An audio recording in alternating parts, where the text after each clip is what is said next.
I'd like to call the 3 p.m. session of the December 13th, 2016 meeting of the Stafford County Board of Supervisors to order.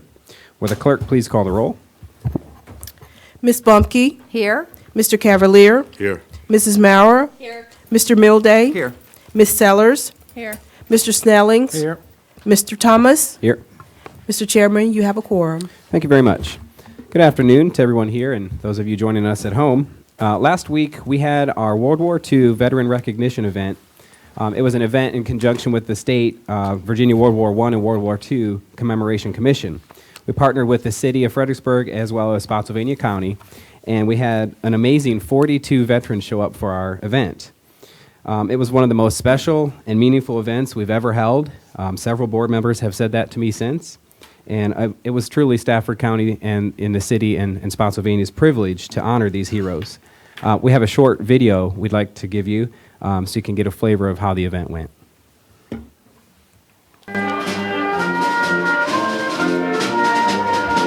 You are indeed the greatest generation, and we can never express how fully we are grateful to you.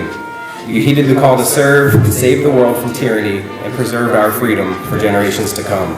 You left your jobs and your families. You witnessed death and destruction on a scale that many of us today can never even imagine. You didn't do it for fame or glory. You did it for love of country and for the way of life that Americans and we share and that we love. We're very proud in our area of being the area that contributed so much to the creation of this great nation and all the ideas that became our Constitution and our Bill of Rights. But we would not enjoy them today were it not for you. The Virginia World War I and World War II Commission has provided special medallions for us to honor our veterans today.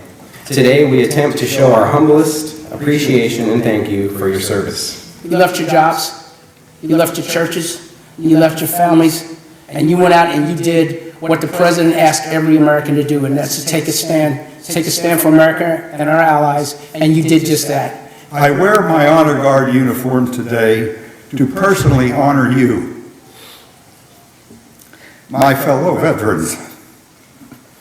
You not only showed us how to fight for your country, you showed us how to live for your country. We're so very proud of everything you've done. So proud. We come here today as a day of remembrance and of gratitude. As one veteran to another, to you all. God bless America, my home sweet home. Thank you. As you can see, it was quite an event, one that I'm sure none of us will forget for a very long time. We had a couple of partner agencies we'd like to thank, as well as some very dedicated and talented staff members. First of all, the Stafford Airport, at the last minute, allowed us to hold the event there. Such a beautiful terminal, and we want to thank them for all the assistance they provided at the last minute and all the behind-the-scenes work.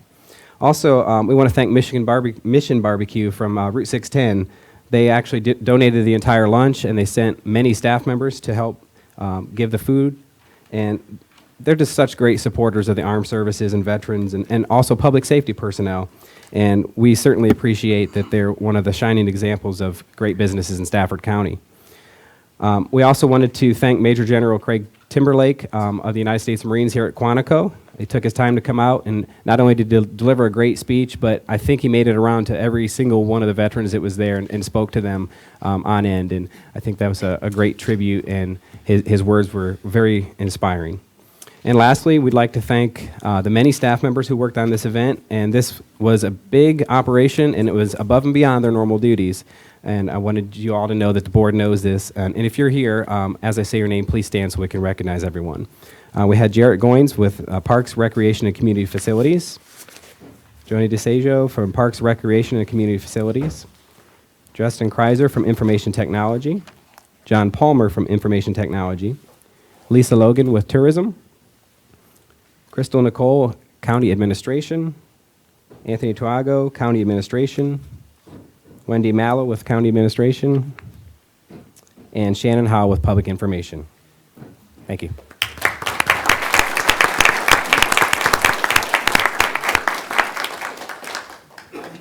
At this time, I'd like to invite Brad Johnson forward for a presentation.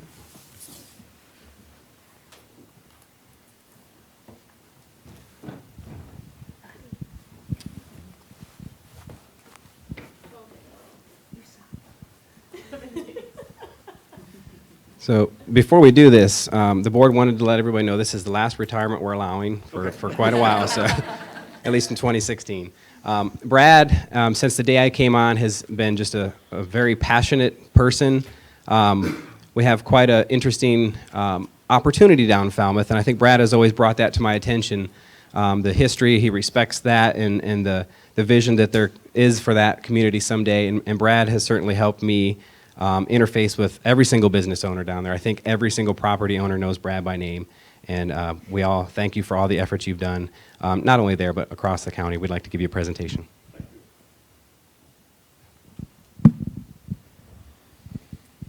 A proclamation recognizing Brad Johnson, Assistant Director of Economic Development, on his retirement. Whereas Mr. Johnson has extensive experience in transportation, planning, geographic information systems, redevelopment, and economic development, and he brought decades of this diverse background to Stafford County in February of 2007, when he was hired as the county's first redevelopment administrator. And whereas in this role, Mr. Johnson led one of the most ambitious public engagements in Stafford's recent history, meeting with residents, businesses, and stakeholders dozens of times as the redevelopment master planning process began in earnest shortly after his hire. And whereas that multi-year work produced some 10,000 hours of work between consultants and staff and approximately 3,000 pages of documentation, and was the first economic development-focused planning work of its kind in the Commonwealth of Virginia. And whereas this work was endorsed by the Board of Supervisors, the Planning Commission, and the Economic Development Authority, it was added as an element of the comprehensive plan and is now a living document being used to promote economic development across the county. And whereas Brad was promoted to Assistant Director while retaining his Business Development Administrator role, furthering his influence in attracting and retaining investment within the county. Now, therefore, be it resolved by the Stafford County Board of Supervisors on this 13th day of December 2016 that it be and hereby does recognize Brad Johnson on his retirement and for his hard work and dedications to the citizens of Stafford County.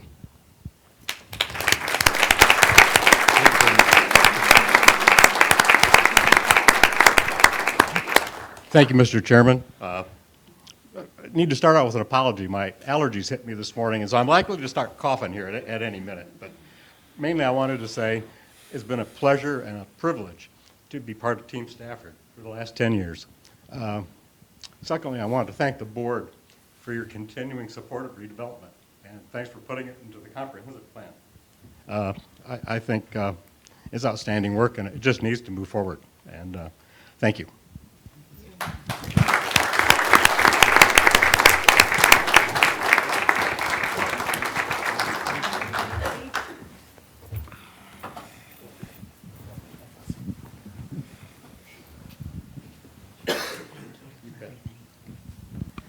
So today I wanted to bring up our friends from Falls Run, the Lions Club, if they could all come forward, please.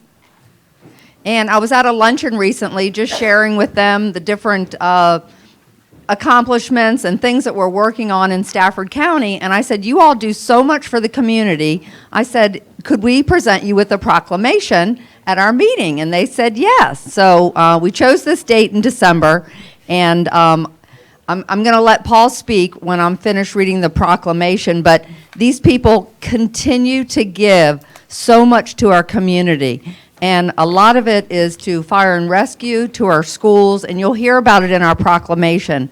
And our superintendent is sitting right there in the front, Dr. Bruce Benson, and I know he knows, and as well as Holly Hazard, the chairman of the school board, everything you all know, everything you do for us. But we want the rest of the community to know as well.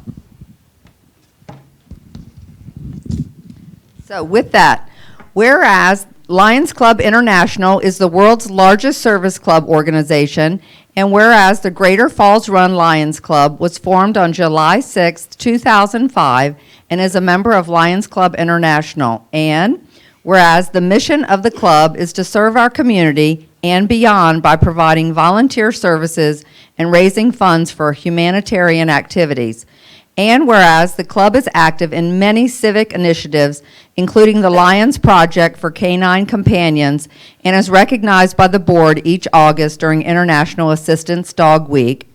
And whereas the Blue Star Mothers of Fredericksburg were aided by club members in packing and shipping 300 boxes to overseas troops that are away from home during the holidays. And whereas in October 2016, club members participated in vision and hearing screening for 662 Stafford County school children, and also in October donated a bench to Stafford Junction. And whereas the club's 7th annual crab feast took place in September 2016, and 100% of the proceeds were dedicated to community service projects. Now therefore be it proclaimed by the Stafford County Board of Supervisors on this 13th day of December 2016 that it be and hereby does recognize the Greater Falls Run Lions Club for its commitment to Stafford County, its citizens, and its community organizations. Thank you so much.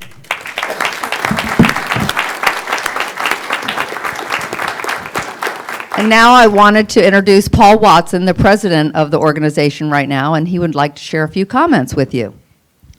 Thank you, Supervisor Bumpke. We appreciate your having us here today, and we appreciate this proclamation, and we enjoyed having you speak to our club recently.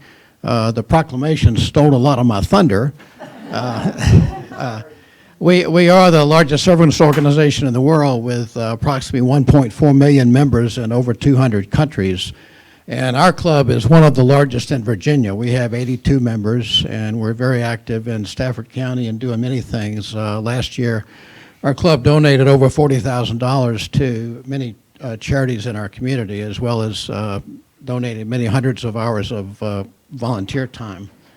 And these are just a few of our members. We had our Christmas meeting today, and we meet the second and fourth Tuesday of each month at the Akadu's Restaurant on Route 17. So we invite any of you to come as a guest, and would invite any of you to join as a new member. So again, thank you for having us. Thank you.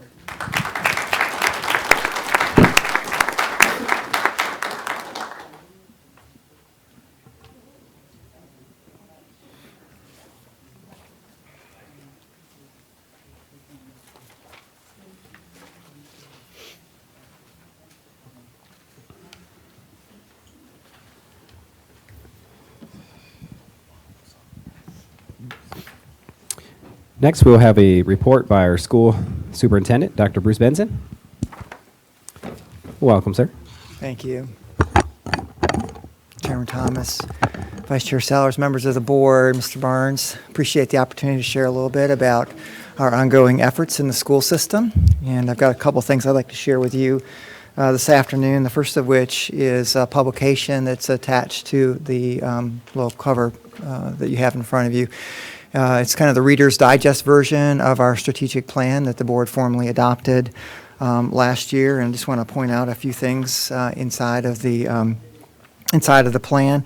A little bit about our demographics. On page 7, you'll see information about our C5W initiative. These are this is the framework that we're working on with our teachers and young people to really ensure that they are prepared for whatever it is that they want to do next, that goes, we feel, well beyond the expectations set forth in Virginia's SOL.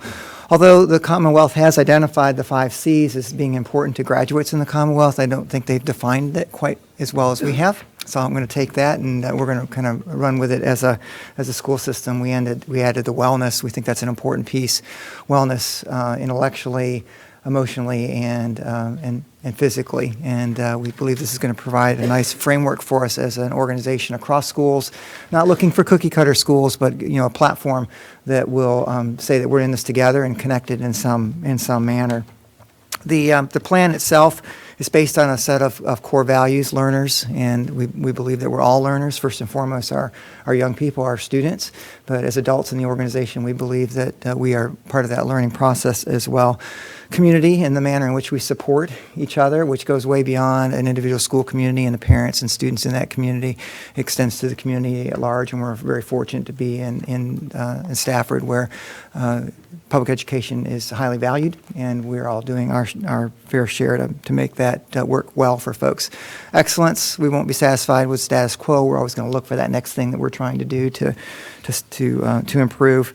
Respect, that we value diversity, and we're going to treat each other with respect in our classrooms and our communities.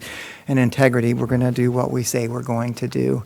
Very simple mission to inspire and empower. And if folks remember just that much, I think we're in a good place moving forward. 4 broad goal areas: student achievement, workforce, resource stewardship, and communication. We've really kind of narrowly focused our efforts as an organization. The board has identified biennial priorities for each one of those goals so that they can kind of fine-tune the work in the next 5 years. And partly because I think you can't say strategic and 5 years in the same sentence, right? Because I don't think there's much about strategic if you're trying to figure out 5 years from now. So this plan is put together in a manner where the board can adjust biennial priorities every 2 years. We can look to see how we're doing and then figure out, well, what needs to be different. We've identified within the plan key strategies and focus areas, one of which is continued commitment to reviewing the recommendations in the resource utilization study and the shared services study that we conducted, and a commitment to executing those items that improve us as a community, a broader community, as well as monitoring metrics. So we've identified clearly the things that we're going to hold ourselves accountable to improving, and that they are tied specifically to strategies. We've implemented a cloud-based tracking system for our strategic plan, where we've assigned responsibilities for the strategies to folks all across the division. The information and status is updated on a monthly basis, and we're in the process of connecting that to a scorecard that will be available on our webpage, so that anybody in the community that wants to see how are we doing with what we've set forth in our plan will be in a position to be able to do that. So we're excited, and we're well on our way. We provided the board with some baseline data in most of these areas earlier this fall, and we're looking to improve as we move forward. The second item in your packet touches a little bit on one of our changing demographics in the school system, and that has to do with our English language learners. On the first page where it says attachment 1, you'll see the growth in English language learners, particularly in the last few years. We are up to just over 2,045 English language learners in the division. Keep in mind we have in the neighborhood of 28,000 students in general. We've seen pretty significant increase in the last few years, averaging somewhere in the neighborhood of 200 additional students in this area. It has an impact on what happens in classrooms, the way things happen in classrooms, the level of support that we provide students, and as we've discussed previously, considerations related to how we build things in the division, looking at school spaces. I've also shared a little bit in that same document about how the performance for those students looks. I'm not going to go into any detail. We'll leave that with the board to review. And then moving on to students in general, there's a sheet that follows that has our student membership as of November 21, 2016, 28,149 students. We're up about 500 students from a year ago. So the notion that we are growing is certainly evident in the number of students that we're seeing in our schools. That report breaks out the enrollment by school, by grade level, totals, and then we have the design capacity for those schools in the far right-hand column for the board's review. And then the next table has our projections moving forward. Excuse me. We very much appreciate the support we received from folks on local government side in helping us look at growth and development in the county. Information that we provided to our planners in North Carolina to help us with projections. And you can see that we've got a number of areas that look as though they need some attention in terms of number of students, one of which is Moncure. Of course, the adjustments most likely that will need to be made at Moncure will not likely occur until the new school opens, but you'll also notice that Winding Creek next year is projected to go into the red. We're looking at the potential for 100 additional students next year at Winding Creek. And the division needs to be prepared in the event that that happens. It is a projection, but we want to make sure that we have a strategy in place to deal with that kind of growth should it materialize for next year.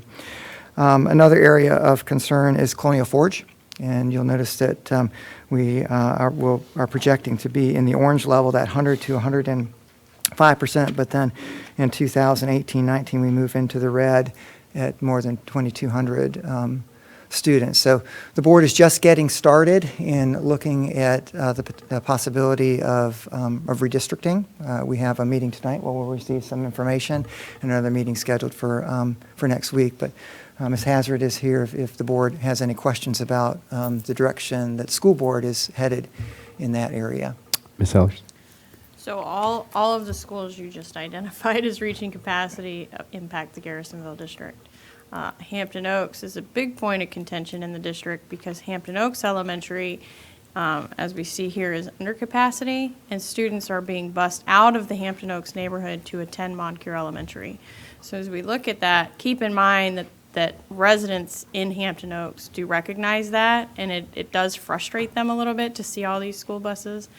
The other thing that I'm hearing, and we're just getting a school board member on there, and what I've been hearing from the community since the last redistricting is transparency. They really want to be involved, and if there's anything I could say about the district is they will be involved, whether they're part of the process or, as we saw in the previous redistricting, some neighborhoods can get up there and just become a menace to the process. So I would just ask that the school board please be open and transparent, and don't come in last minute with this last minute all of a sudden we change everything we're doing, because that really upset people. One, and then use these folks from the beginning, because I don't think a lot of folks knew that tonight there was a meeting to talk about redistricting. Because if they did, they certainly haven't told me that. Let me just give a quick update from the board perspective. Tonight, we are receiving information at our school board meeting about elementary.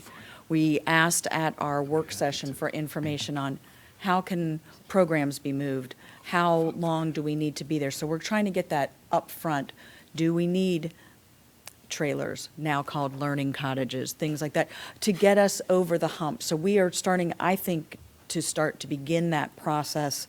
We want to see how can we do things without disrupting as many students, because with the Moncure opening out there, I do not want to move students 2 and 3 times before that opening. So we're trying to look at that. I will tell you, one of our longer serving board members, Ms. Healy, did talk about at one time, there was a time when some of our schools that now have low numbers were at 1,100. There was a time when it was Garrisonville or Rock Hill. So sometimes you leap through with the end in mind to make sure. I had proposed to the board, so I cannot tell you that this is a board-adopted way to address the redistricting. I did suggest that night, having served on the planning commission when we did, I know, the dreaded UDAs, we had community meetings where we had people with dots sit around tables so every person could come and put in an opinion. I have suggested such an approach, and I'm not saying that's the perfect way to describe it, but to make sure that we don't just have a representative from, 2 representatives from a school coming in, because I don't think that personally, this is one board member speaking, we get the best knowledge. Let's bring in a lot of people who are interested to come in and give their opinion and show us where there's only so many places you're going to move people. You're not going to fill a 69% school with some neighborhood over here. There's only going to be so many options. Let's look at the maps and sit down. That has been a suggestion. So again, tonight is information on elementary school, what are our options. Then we will put in place a process to make sure that we get that information out, knowing that the Moncure opening is in the future. Our immediate concerns can include Winding Creek and also something regarding Falmouth. Those are our 2 immediate ones that are on. And then look at what's going to be the long term. There has been a discussion among the board that really the shift needs to move down 610. So we may reopen that Moncure one, because this board member personally, again, speaking for me, opening a brand-new school at capacity or almost over, I don't think is actually a really great idea. So we may be reopening that one as part of this whole process. Again, these are just still, we're trying to get ahead of it early, and then next Tuesday, we will be discussing in work session some information about the high school and Colonial Forge. I would just stress the fact that the district, one of the districts very Several. intimately impacted is the Garrisonville district, and they do not have an elected member. They have an appointed member. And so please include them. And they will be active. I'm on several of the Facebook accounts. They are active. They are watching it. And maybe the school board doesn't want to move kids 3 different times, but maybe the parents are willing to take that on, or maybe the parents have better ideas. And you know, it's not always our role as government to do what we think is best. We have to listen to folks as well and get their input. And in the last round, they did not feel heard, and they were not very happy when that final decision was made. And so I just really, really stress, please reach out to those neighborhoods. Hampton Oaks being one, Austin Ridge, of course, being one. I'm sure there's some in Rock Hill because of Winding Creek, but Embry Mill is listening loud and clear, and Colonial Forge, not my district again, but the Colonial Forge neighborhood. These neighborhoods are listening, and they put them to work. They're willing to work. They're willing to get out there. So. Mr. Milday? Used to be we'd talk about design capacity and capacity. Remind me the difference. When we're not hearing both terms. Program. So when we say capacity, are you using program capacity? Are you using? No, this is design capacity that's on here. It's not program capacity. So So we do reduce capacity when we make decisions about certain programs being placed in schools. For example, excuse me, pre-K classes. So you're using the numbers that, it'd be even worse. The chart would have more orange and red had you used. Yes, Mr. program Mildy, it would be. Thank you. Mr. Cavalier? Of course, one of the big issues here lately has been Colonial Forge High School and the numbers there.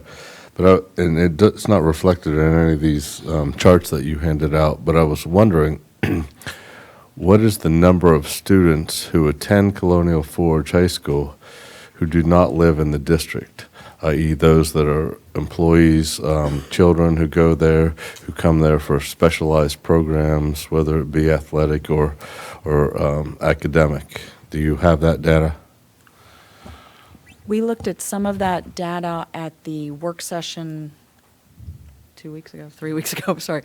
And according to what we have there on transfers, it's actually a negative number that comes out, but we had asked for additional information on that. So it is something we are definitely watching and ask for additional information. And we will be providing that to the board next week at our meeting on Tuesday. Yeah, I don't understand negative number here. How would I explain it best? So we have a number of students that leave Colonial Forge to attend programs in other schools that have requested transfers out, and then we have a number of folks that have requested transfers in. But Forge has been closed for a number of years, and so largely the folks that we're talking about, there are extenuating circumstances, or in a number of cases, the students of some of our teachers, which is something that we allow our folks to do in order to help them with whatever their teaching assignment is. But we are going to be providing all of that information to the board next week, Tuesday. Thank you. Mr. Snellings? Yeah, it's kind of stole my thunder there, but I'll follow up with that question. Now, when you say closed, Dr. Benson, it's my understanding it was closed to transfers, outside transfers, like 3 years ago. No, it's been longer than that. Has it been longer? It's been like 5 years. Which is 2 years. So You've been here two. half. So it's been closed for over 4 years.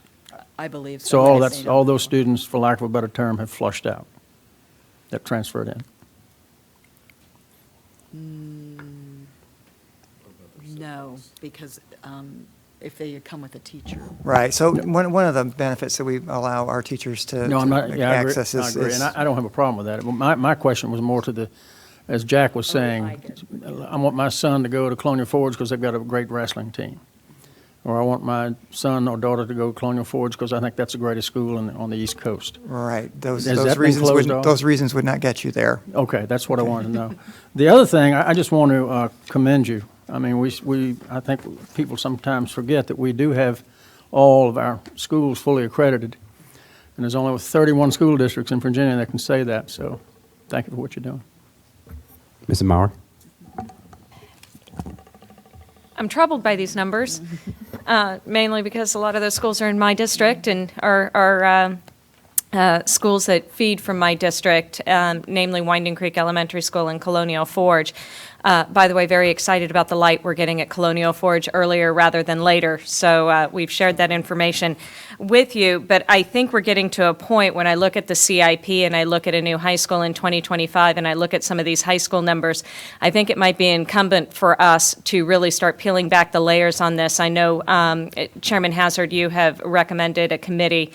You and I have talked offline about maybe getting 2 members of the Board of Supervisors and 2 members of the Planning Commission and 2 members of the school board to get together and really start peeling back the layers of these onions. And as we move towards a 1 CIP, I think it would be good to look at that sooner rather than later. And so, Mr. Chairman, I would like to make that recommendation that we start looking at that. And I would be more than happy to serve on any such subcommittee as may be created, but these high school numbers are extremely troubling and they do not coincide with our current CIP, so we need to start looking at solutions.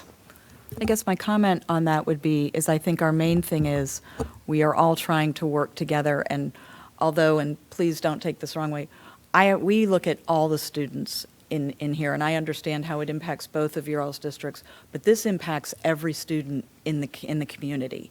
It still impacts Hartwood. Okay, Colonial Forge technically sits in Hartwood, but technically this impacts all students and their learning, no matter what we do with redistricting, removing programs, moving things like that. And the board is trying to do as many things that we can do on a program level. Where can we find space to not pull disruption, because I will tell you, high school, nobody really wants to leave. And so we're trying to do ways to not disrupt or impact, or as little as possible, because we have all great schools in our division. I mean, as Mr. Snelling said, we are fully accredited. We have great things going on in every one of our schools, but we also realize change can be difficult. And so we are trying to minimize, but I do want to reiterate, I think the more we start talking now, the last thing we want to do, I know, is build a school too early, but we really don't want to build a school too late, because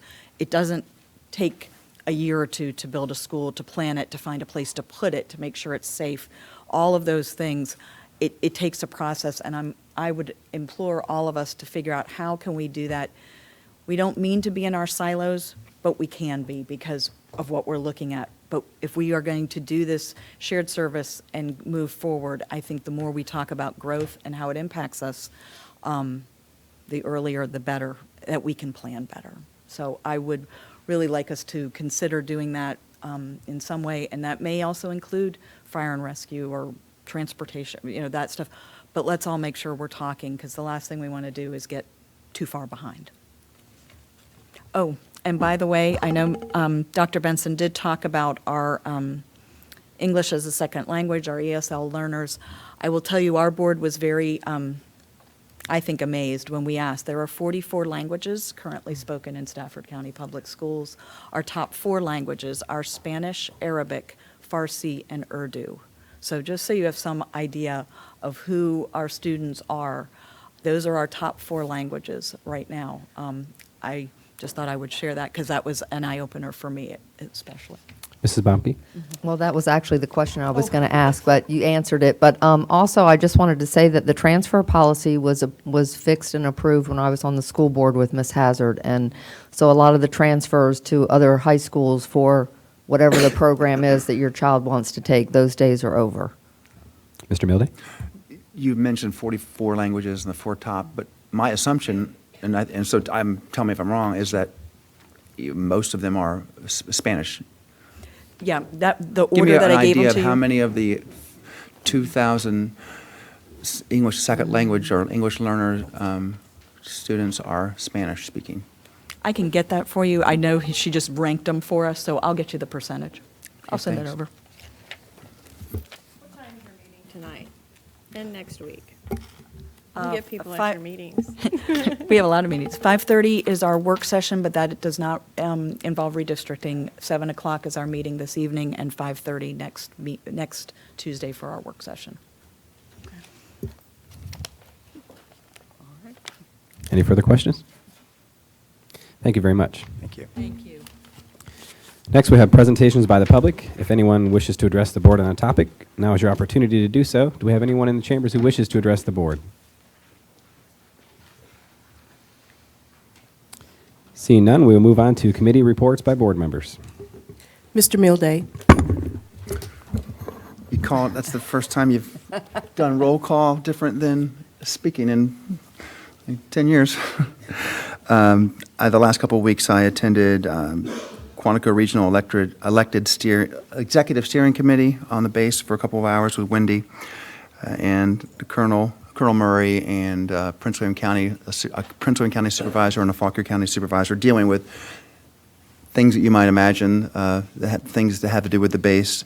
Joint land use study has been a hot topic statewide, on a statewide initiative. You'll hear more about that later. Of course, we almost all attended this. I think we all attended the legislative dinner at Riverside, and then went on into the boards, authorities, commissions, and committees. Is that what it is? Get those C's mixed up sometimes.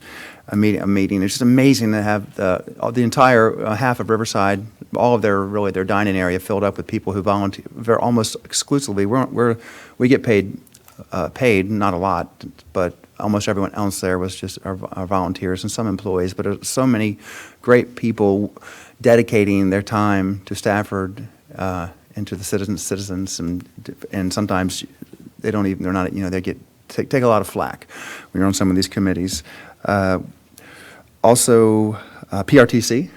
I had a PRTC meeting, and I squeezed in. I ran to the Pancakes and Politics meeting right ahead of the World War II vets meeting at Fredericksburg Country Club. They did not have pancakes, which I thought that was kind of misleading with the chamber, but that's okay. Not a big pancake fan anyway. And then I also was able to drop by. I've been almost every year been able to catch the Prince William County civilian military Christmas party they have at the Ferlazzo building. Is that your? They always talk about you. They love Laura there for some reason. But what's neat about this party, this event, is that it's hosted by the Board of Supervisors there, but they have 50 to 70 officers from around the world who are friendly enough with our Marines and our government to be allowed to take courses or take long-term classes. Some of them are there for a year, taking advanced training that the Marines offer our own soldiers, and it's really neat. They are all there with their families, all in their uniforms from around the world. It's kind of a neat coming together to see our allies represented in that room. So that was some of the neat things I did for you guys, and was able to do as a result of being here. So thank you. Ms. Sellers. Okay, I attended a community meeting hosted by VDOT on the sound walls along 95. I'm looking for Anthony. I don't think we have 50% in yet. But what has to happen is the most directly impacted landowners get to vote on whether or not they want the sound walls. Nobody else gets to vote, just those folks. And yeah, once we get 50%, then they will build them. I think they were almost to 45%, but we're still waiting for that last 5%. Last night I attended a meeting with Thurman Brisbane. Went up and met with their went down and met with their executive committee to discuss some of the financial issues they're having. And one of the things we discussed, and I've discussed this with a couple of folks, is how federal dollars are programmed throughout the region through the continuum of care, which sits under the GWRC. So we talked about that. They will be asking for a minor increase in their budget this year, and hopefully next year we can work in the region so that they don't have to come to us in the localities for extra money. And that's all. Mr. Snellings. Thank you, Madam Clerk. I just want to wish everybody a Merry Christmas, very Happy New Year. I hope it's a safe, prosperous one for you, and look forward to 2017. Thank you, Mr. Chair. Ms. Bumke. Yes, I have a couple things to report. I went to the Military Affairs Dinner. That's their annual report to the community, and as Paul already said, we have great relationships with Quantico and Fort A.P. Hill. All of us got together and served the meal at Head Start with our colleagues over at the school board, and they didn't let me work the line of dishing out the food this year, but that's okay. My feelings aren't hurt. Don't worry. And also, I attended the Boards and Commission holiday event, and I just want to echo what Mr. Milday just said, that we do thank everybody for all their volunteer work in the community. It's huge, having a meeting once a month and sometimes more. I wanted to report, and this just came out today, a little bit ago, is the environmental impact study for the DC to Richmond high-speed rail. The project that we've been fighting. You probably read in the newspaper that DRPT did choose to do the line next to Fredericksburg, the current rail system, but the environmental impact study just came out. So if you have any comments on that, go to their website and you can start submitting your comments if you have concerns. That's a 60-day window for that. Also, I went out with Dr. Benson. It was the first time since he's been here. I'm embarrassed to say that I actually went out to 2 of the schools, and I think we got a cold at one of the, over at Falmouth Elementary, because we were in a special ed classroom and everybody in there had a cold. And then I was over at Conway Elementary, and we just do some unbelievable things in the schools, as we all know. I attended the Rappahannock River Basin meeting down in Richmond last week, and the EPA and DEQ representatives were both there. And I think I've reported back, and you guys already know this from our staff, but as far as DEQ is concerned and Stafford County, we will be meeting our 2017 goals regarding the reduction of nitrogen. I just want to give you these numbers, though, for the entire Rappahannock River. 35 million pounds of nitrogen have been reduced in our bay from 1986 to 2015. That's a lot. Since 1978, and this impacts all of us that love to eat crabs and oysters, okay? Since 1978, 11 times more grasses are being produced in the river basin, which is huge. But I do want to say that Maryland and Virginia, we are miles ahead of the state of Pennsylvania, but EPA, and you might say, well, why does that matter? Well, because none of the state of Pennsylvania doesn't feed into the Chesapeake Bay, but they do have a lot of rivers and streams that do. And so the EPA is putting a lot more pressure on them because it is affecting our levels. Let's see. I have Supervisor Snellings and I have been appointed to represent the board regarding the commercial developers. We had a meeting with all the stakeholders, and all of our staff was in the room. It was a very productive meeting.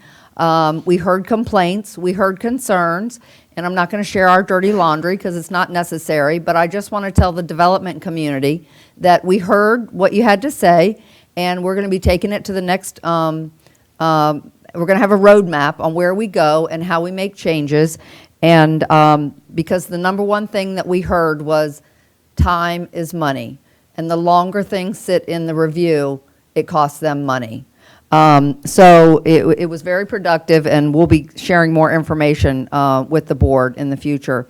And then lastly, yesterday I attended for a couple hours over at Riverside Dinner Theater the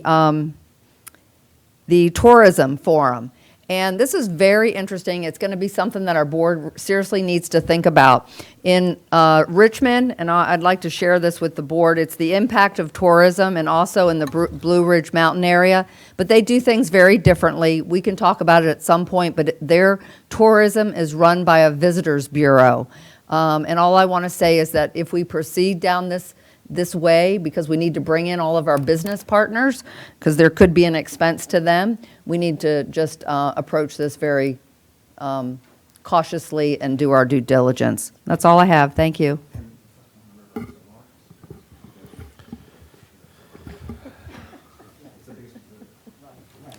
Mr. Cavalier. Because I've seen Ms. Mauer's list here next to me, and I'm just going to wish everyone happy holidays. Mrs. Mauer. Uh-oh. All right. So he's right. It is a long list. But it's been a long journey my first year, and I've really enjoyed it. It has been incredible. But over the last 2 weeks, I attended the Stafford Tech and Research Park meeting. We're looking at changing that name to the Quantico Innovation Center. Main reason for that is by looking at it from a more regional perspective. We ought to bring in more regional players, regional money. So very excited about that. We have finalized the lease for the incubator Innovation Center, and we expect that to be opening by February 1st of 17. We're also establishing a lot of standard operating procedures, financial controls, and Michael, who is our tech park director, is bringing a wealth of experience in running a very efficient, very managed incubator to Stafford County, and I'm looking forward to watching that flourish and be successful. Secondly, attended the Fredericksburg Area Association of Realtors luncheon with Mr. Cavalier, and one of the things that I would like to say is our relationships with our community partners is incredibly important, and they brought an issue regarding our sign ordinance to our attention, which would, if we had let it go, would have been extremely devastating to our real estate community as far as the way they go about in selling their homes. So I want to thank them for that. Also attended, as Mr. Milday indicated, the Quantico Regional Executive Steering Committee. Want to say that in achieving a lot of their goals and a lot of their objectives, Stafford came out #1. We have been leaning forward as a regional partner with Quantico, and I want to say thank you to staff for leaning forward and ensuring that they are a partner and we're including them in our comprehensive plan, because they are a huge economic driver for Stafford County. Also attended the joint retirement for both Keith and Nancy. It was sad to see Nancy go, and Keith, I'm having panic attacks about you leaving this week. You have been a huge partner in helping me accomplish a lot of my goals this year, and I want to say thank you. And it was nice to see Anthony Romanello, who made it back to Stafford, to wish both of them well. Attended 2 school tours, one with A.G. Wright Middle School, where I attended a class with Miss Korth. She's in my district, and she is an amazing science teacher. Completely adore her. And also Garrisonville Elementary School. Getting into these schools and seeing how these schools run is incredibly important for us as board members, because sometimes it's not always about the buildings. It's always not always about the buildings. It's about those teachers, and it's about those administrators, and the amount of love for learning that is inside those buildings is incredible, and I want to commend both those principals and the teachers that educate our children every day. Also attended the Boots to Business event, which was sponsored by our Economic Development Authority and our Economic Development Department. It was an excellent event. I go to a lot of small business, helpful type events. This one was incredibly useful and provided a lot of necessary information to our veterans here within the community, which we have a 35% population, so I want to say thank you to that. And on Head Start Family Night, most of us were there, and Meg, I'm sorry, but when you sort the vegetables, 1 carrot, 1 pea, I can't let you serve on the line, honey.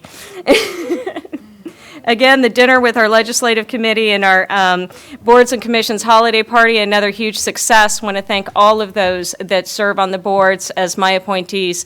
I want to wish them a Merry Christmas and how grateful I am, because those boards and commissions provide a lot of valuable information back to this board. We can't do it all, and they are an incredible part of Team Stafford. And also attended or hosted a community meeting regarding the Winding Creek development for both the Berkshire community, which is going to be directly impacted in any of those in the Rock Hill district. It was very informative. I want to thank staff for being there. I also want to thank the Winding Creek developers for attending that meeting and answering some questions. Sometimes when you only have one party at the table, you don't necessarily feel that you're getting the truth. So having both staff and the developer there at the table was incredibly helpful. And finally, I want to thank my fellow board members and my colleagues on this board. 2016 has been an incredible year. We have accomplished a lot that I promised in my campaign, from a Lake Arrowhead solution to shared services, moving forward on that and the resolution, returning 69 teachers back to the classrooms. It's been a great year. And I want to thank all of you. I want to thank staff for making me feel welcome, and I know a lot of you call me passionate, but But it's been a lot of fun, and you guys are a brilliant team, and I'm looking forward to working with all of you in 2017 and welcoming our new county administrator, which I'm so excited I can't see straight. Stafford is getting ready to go to the next level, and 2017 is going to be an exciting year, and I want to thank all of you for making me feel welcome and for allowing me to lean forward, and it's just an honor to work with everyone. Thank you. And Mr. Thomas. Mr. Melday has a I save think round. we all get informational packages that we open up here at our meetings. And I just opened one.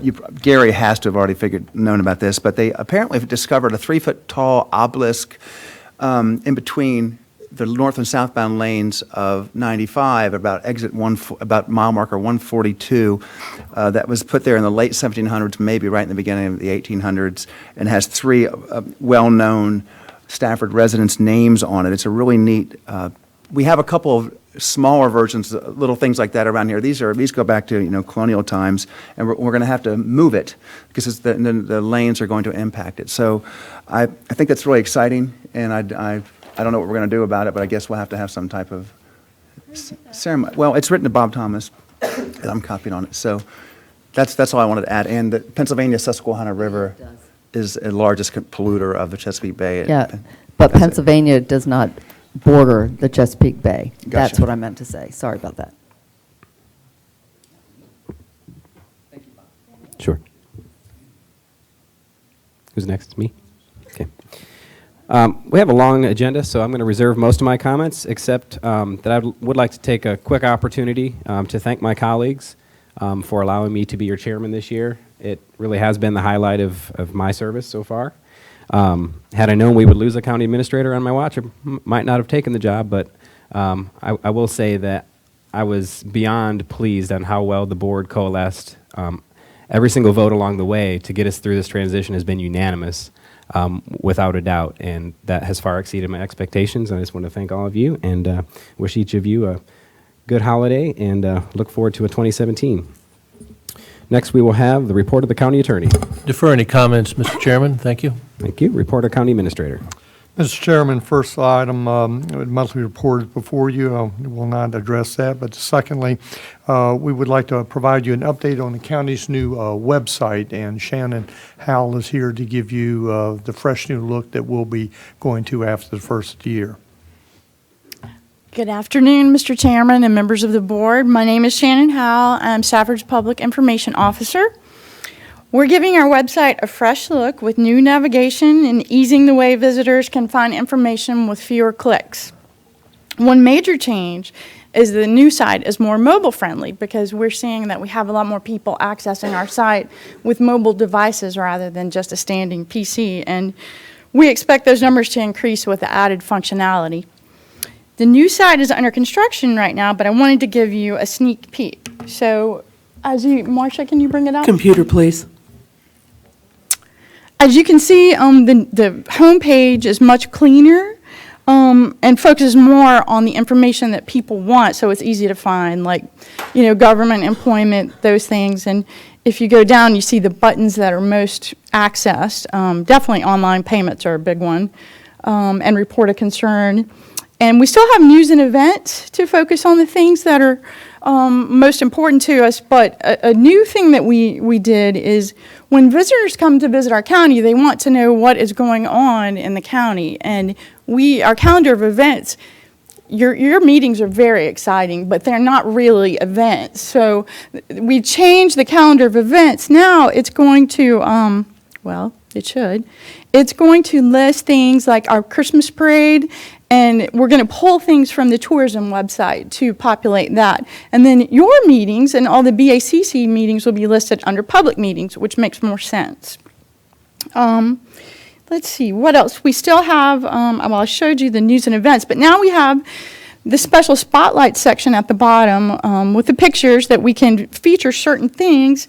And the photos, having more photos adds more visual interest to our website, and people are drawn to photos. They want to see that. They don't want to see endless type and 50 million choices. And the other thing that I forgot to mention is at the top, a difficult thing in the past has been when you clicked on the buttons at the top, you would get a list, and then there'll be more lists that would go off from it. Now, you just click once, and you go there, and you can go in. Let's look at the Board of Supervisors page. You go right to it, and look how clean and neat that is. And we have these nice photographs that are going to cycle out through. Well, you just saw that it did it. I'm sorry? We will keep you updated on the go-live date, which we expect to be next month. And I would also like to congratulate Jane Sutherland and Allison Tisson on this project because they've been working on it for months, and I know they've spent a lot of time on this. Do you all have any questions? I have one question. Can you go back to the homepage down to the quick links at the bottom? Really? You're going to ask me to go back? Let's see. All the way to the bottom. Last time we did a website refresh, we took a little bit of heat for not having the budget be one of the links that was on the front page, and we went through considerable gnashing of teeth about that, and we, at the time at least, felt like in order to be completely transparent with the one thing that most people want to know about, how we're spending their money, I would just suggest that if that's one quick link, we probably keep. It's right there. Good. That's what I was asking. If it's there, great. Oh, right there, but you know what, you're right, it might be a better thing to have under one of these buttons right here, just Up to you. very As clear. long as it's on the first page Okay. somewhere. All right. Any other comments? Good. Thank you very much. Thank you. Mr. Chairman, next item on my report will be the presentation of the FY16 audit.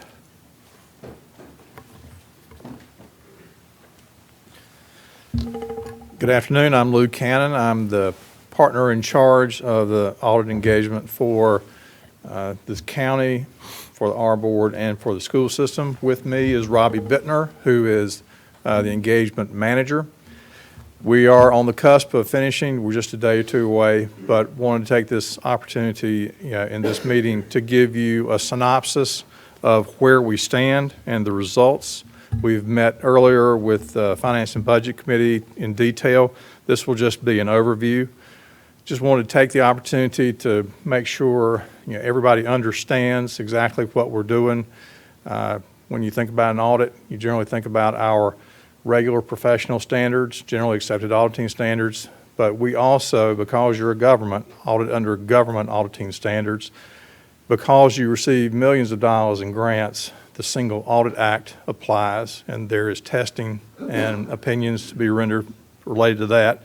And the Auditor of Public Accounts of the Commonwealth has special requirements that we have to address in our testing. So basically, we have wound up, actually, we will be rendering 5 opinions, 1 on your financial statements, and 4 on individual, what are deemed to be major grant programs. So they are each specifically opined upon. Now, with any opinion, you can get basically 1 of 4 types. If we don't think that the financial information is fairly stated, we would render an adverse opinion.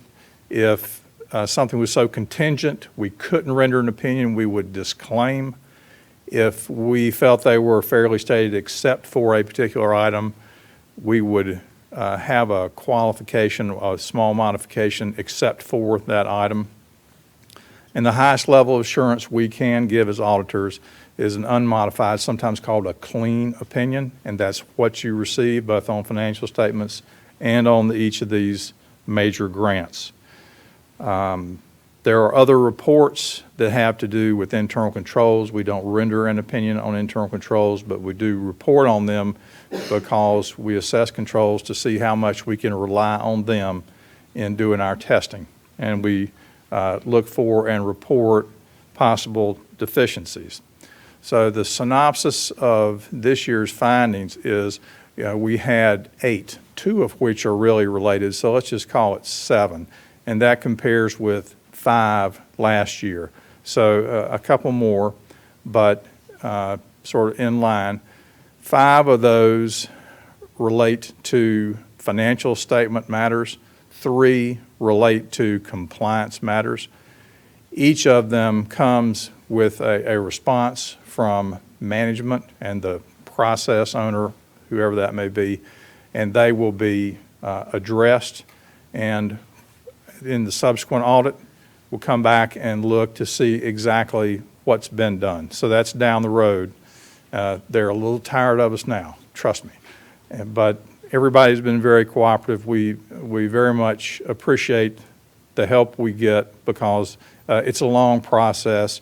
It really starts in May, and it's very thorough. So, any questions about that? Do we have any questions that we haven't already covered in committee earlier? Okay. Thank you so much. Thank you so much. Mr. Chairman, next item will be the Our Board financial update, and Keith is here to provide that.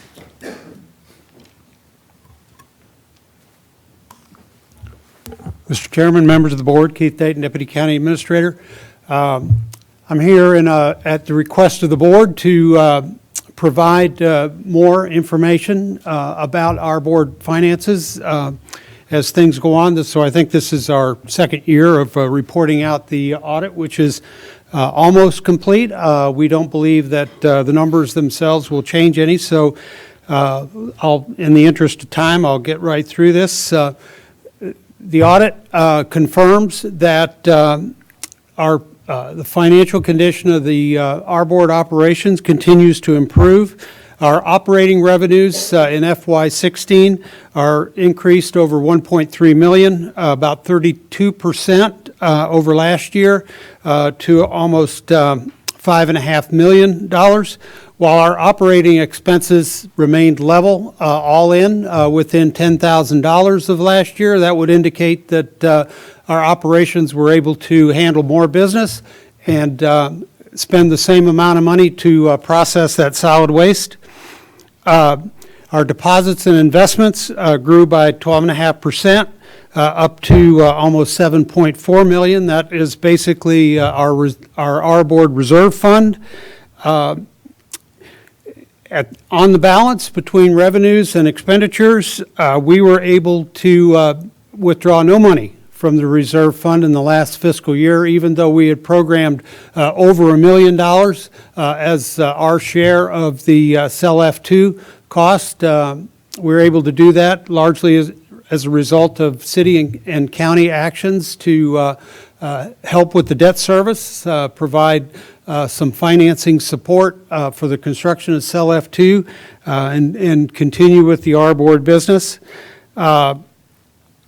We do have one piece of bad news. Our unrestricted deficit did worsen by about, I believe it was about $700,000. It went from about $2.7 million to $3.3 million, a little more than that.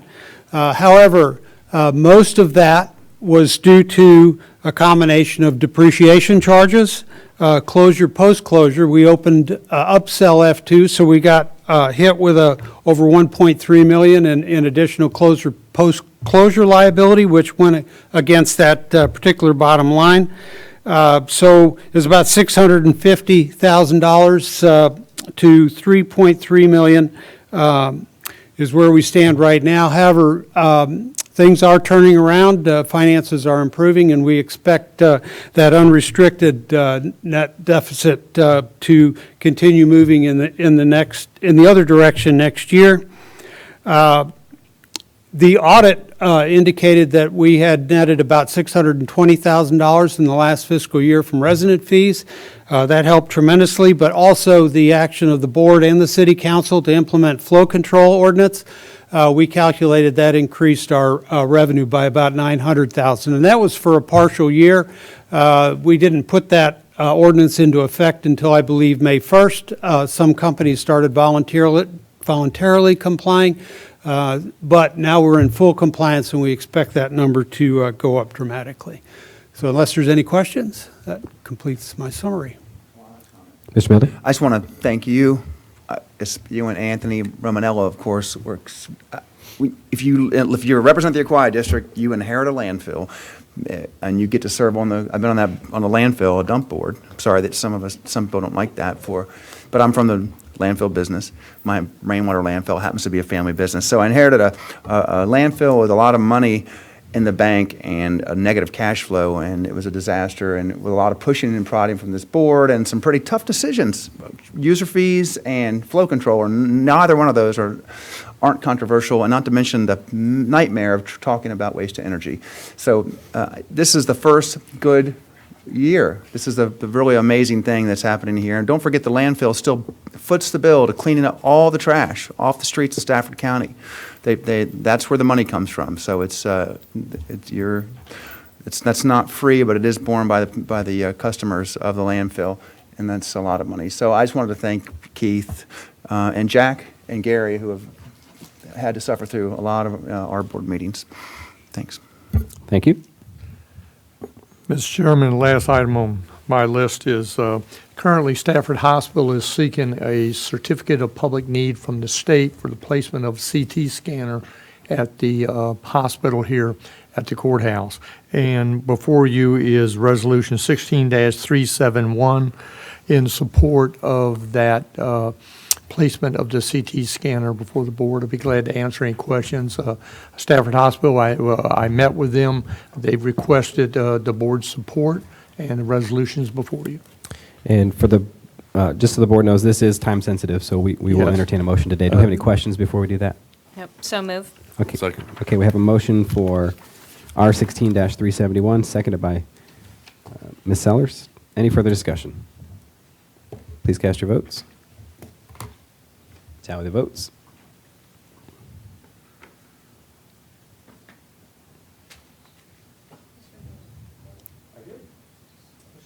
Are you yay? I'm a yay. Motion passes 7-0. Thank you, Mr. Chairman. Okay, we do have one addition to the agenda. Item number 29 came out of committee today. It will be a resolution to consider a change to the personnel policy related to the holiday premium pay. So I need a motion to approve the agenda with that addition. So move. I have a motion and a second. Any discussion? Please cast your votes.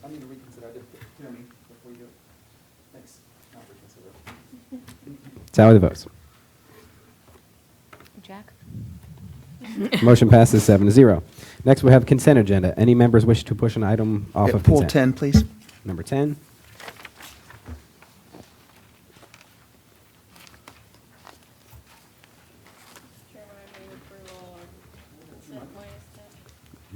Second. We have a motion for the consent agenda minus item number 10. It's been properly seconded. Please cast your votes.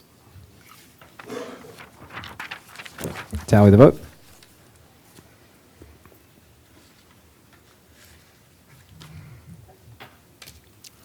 I'm really hating this new system.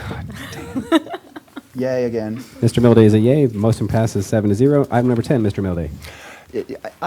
It's not against the law for me to vote in favor of what I think is a good idea, but I have property that butts what would be the sewer out on Centerport Parkway, so I'd feel more comfortable if I did not vote on this project. Okay. Do we have a motion for R 16-364? Moved by Ms. Sellers. Do we have a second? Second. Second by Ms. Mauer. Any further discussion? Please cast your votes. Tally the vote. Motion passes 6-0 with one abstention. I got. Okay, next we have item number 18 under unfinished business. Planning and zoning, consider reclassification from R1 suburban to B2 urban commercial to allow a commercial retail building in the Aquia district. Mr. Harvey, welcome. Good afternoon, Mr. Chairman, board members. I'm Jeff Harvey, the Director of Planning and Zoning. May I have the computer, please? This carryover item is from your October 18th meeting. It involves the rezoning on Courthouse Road in the Aquia District. And it's a small piece of property adjacent to the county's fire training facility and across the street from Stafford Elementary School on the south side of Courthouse Road. The residential zone is being proposed for a commercial reclassification. This is the concept plan that was presented at the public hearing. It entails a one-story Dollar General store with single access off of Courthouse Road. During the public hearing, the board had some discussion about access as well as the architecture for the project. The property is located within our courthouse planning I don't- area, and it's very Yeah. significant in, for the overall vision for the area. This is the original elevation that was provided with the application at the time of the hearing. The applicant has subsequently modified the building elevation based on discussions with Mr. Milday. This is the revised elevation, which includes, we see different types of siding, a pitched roof, which would be standing seam metal. My understanding is this diagram shows bronze standing seam metal, but it will maybe change to green. I'm sorry, but I got really into the details here, which is not typically what I would do. But yes, including the fake windows on either side of the columns, on the outside of the columns. That's real glass in the middle of the columns. The outside they're fake windows, but they're still glass. And the applicant has also agreed for the side windows, which will be very visible as you come away from the courthouse on going east on Courthouse Road, to also be a glass so they don't look like painted on windows. This is, I can assure you, the nicest Dollar General that was at least built will have been built in Virginia. And I hope I can, it really came down to how, I know that it's not what I envisioned for the courthouse redevelopment. I wish we had more high-end, Trader Joe's and stuff applying for rezonings here, but this does serve a need, and I'm satisfied with the design standards in there. If you want to hear more, you can tell them more about them, but it is really the cosmetics, the columns, even the detail on the columns, they're not plain. This is what I was comfortable with. In case they go out of business, or in the future, if they weren't there, the building would be something that we wouldn't have to would be an eyesore, which honestly, I think the most Dollar Generals, including the one off Deacon Road, are horrible looking. My skin crawls when I see that first elevation. So there you have it. This has my support. He was finished. Mr. Chairman, I have nothing more That to was add. that was a significant change, correct? Yes, sir. The elevations. I mean, there were The traffic applicant has concerns, proffered- but I thought they were relatively The applicant has benign. proffered the elevations. Okay, if we don't have any other questions, we'll entertain a motion. Let me find the actual motion number. There's two, aren't there? 016-33. Yeah, I'm looking at it. I'll move 016-33. Do we have a second by Ms. Sellers? Do we have any further discussion? Mr. Chairman, Mr. Snellings, please. for the reasons I stated when the public hearing, I'm not going to support this. I think it's a fine-looking building. I don't have a problem with that. I'm very concerned about the location. You've got an elementary school across the street, you've got a high school down the street, and you've got a funeral home next door and a fire training center next door. And I can see this being a traffic nightmare. So I'm going to vote against. Ms. Baumke?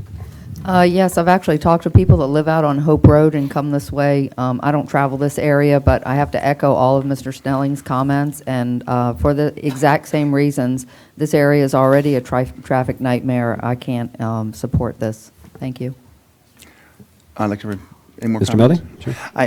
Well, I mean, you're going to get something on this piece of property. It's unless you want the R1 zoning, which is residential, I hope we would all agree we'd want some kind of business there. So I think it's inconsistent from what I've seen on this board to say that that somehow the traffic concerns for the B2 zoning would be less or be greater than an R1 build out. The funeral home, that's kind of one of my. I don't think that I don't think that's a strong argument either. It's just it's all a matter of traffic, and everyone comes by here. Hope Road, of course, is a couple blocks away. My constituents live up and down. These aren't all my constituents, and when you talk to them, and believe me, I did. Half of them don't ever shop at Dollar General, but gosh, a lot of them do. They like that store, and they were looking for something, and I've been looking at Dollar Generals now. I've been noticing them in small towns all over the place. They make a habit of this. They sell a lot of stuff that people buy. Not me, but and I just think it's unfair to say no to a decent submission like this. So I appreciate your comments, and hopefully it has the support of the board. Mrs. Maurer had a question. I do have a question. Within R1 zoning, Mr. Harvey, how many houses can they put on that lot? Ms. Maurer, based on the current size of that parcel, it'd be one. There is one existing house on the property, and it's in unfortunately not desirable condition. Okay, if we have no further comments or questions, Mr. please. Chairman, one point of clarification. This is 01633 with the proffers dated November 8th. Just a correction to the ordinance. No, she's just adding clarification that it's the new proffers. Very good. Okay. If there's no further questions or discussion, please cast your votes.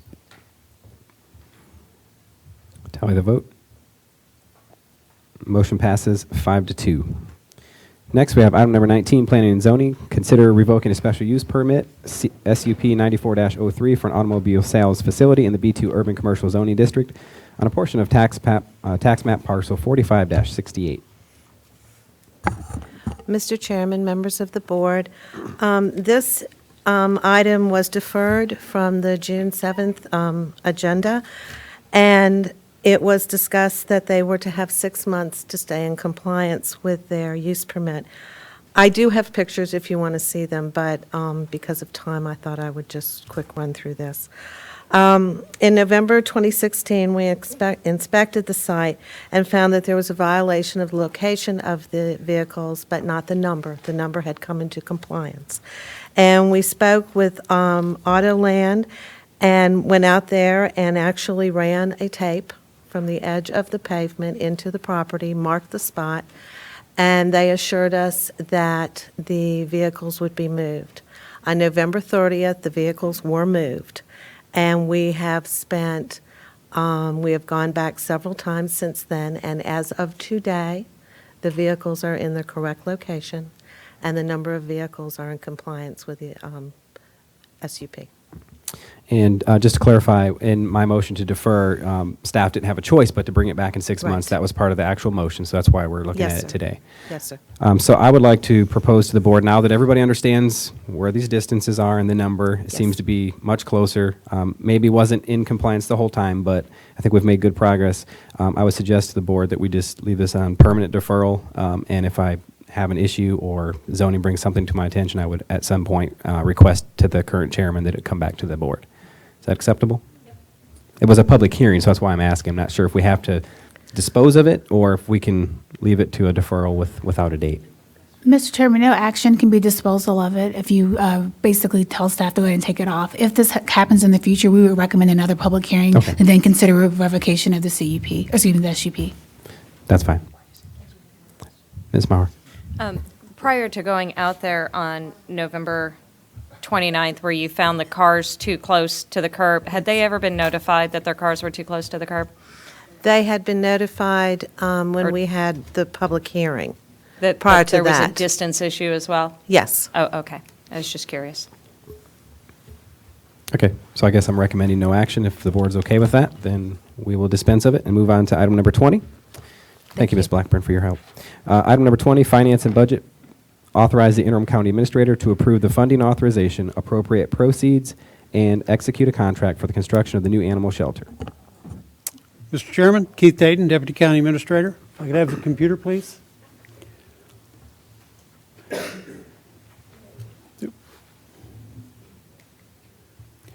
Our existing animal shelter located out near the landfill was constructed in 1991 at 6,000 square feet. It is too small for the current animal shelter requirements, and it's also out of conformance with current animal care standards.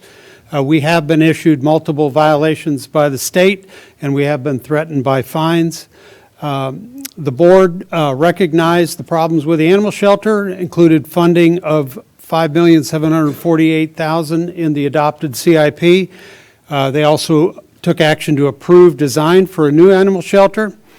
It would be located on 38-acre county parcel, just a portion of that near the regional jail facility, also near our Rouser building. The board also authorized a site preparation contract last spring, and that work is finishing up. It will be completed by the end of the year. That was nearly $900,000 contract to grade and prepare the greenfield site basically for construction later. We completed the building design last October. We offered it for public bids. We received 9 bids, which is very good in the current bidding climate.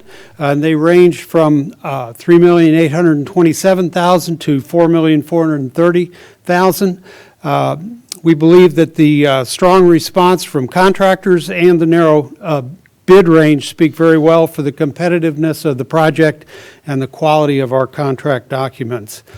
This is what the animal shelter is proposed to look like. It's just over 17,000 square feet.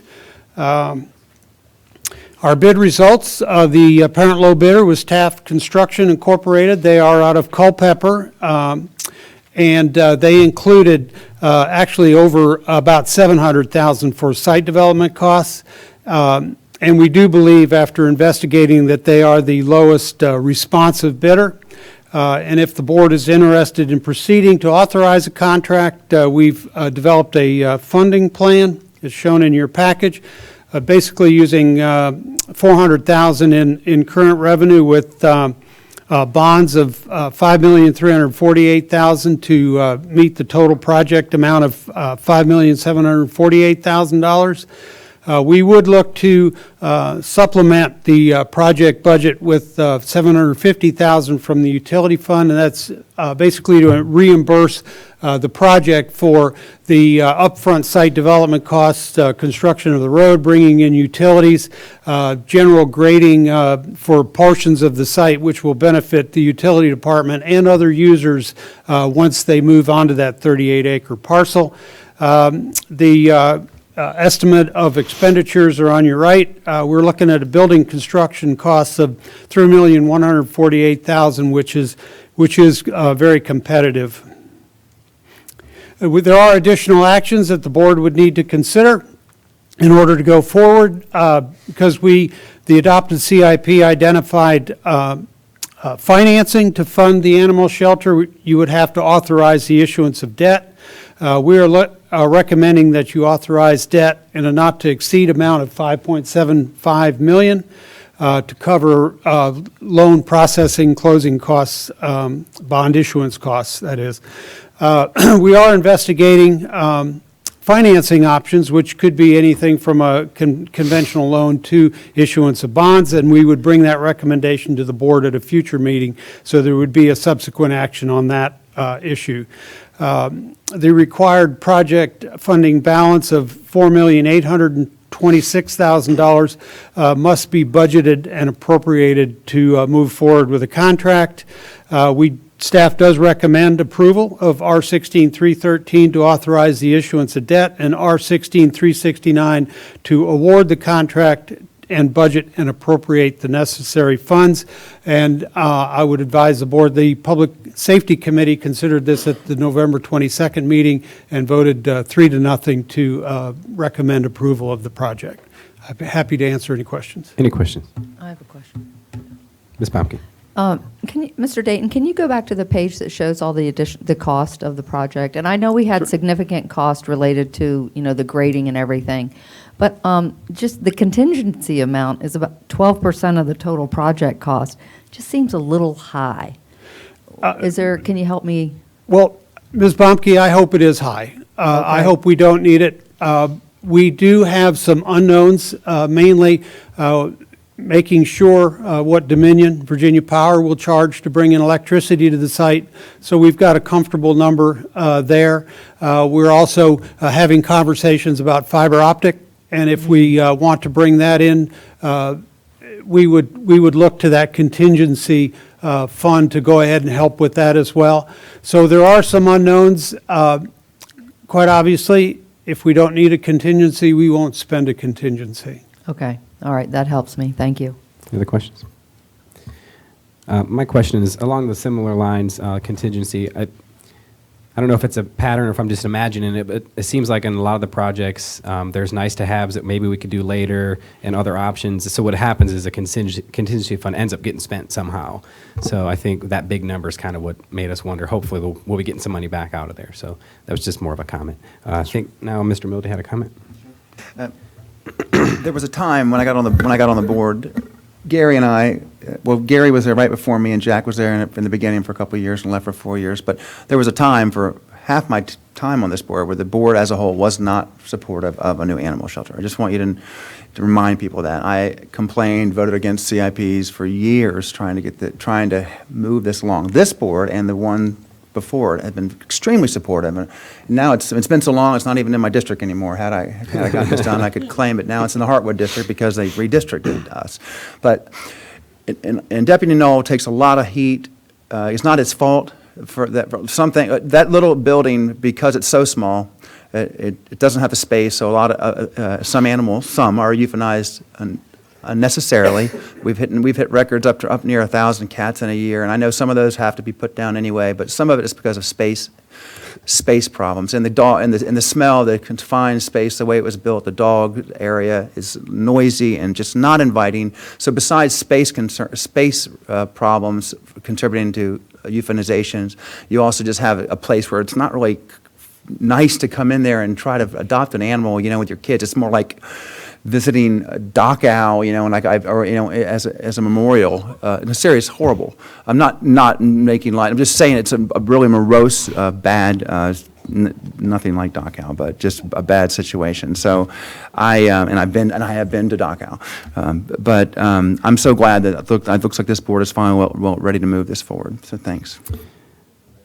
Okay, any other discussion? I guess we don't have a motion yet, so two different motions. Should we handle them separately to keep it clean? Yes. So the first motion that we'll entertain is R16-313, which is the financing of up to $5.75 million. Mr. Chairman? Mr. Snellis. This is a long time coming. I agree with Mr. Mildy. As this is a Heartwood district, I make a motion, proposed resolution R16-313. We have a second by Ms. Mauer. Do we have any further discussion? Please cast your votes. Can I second the next one?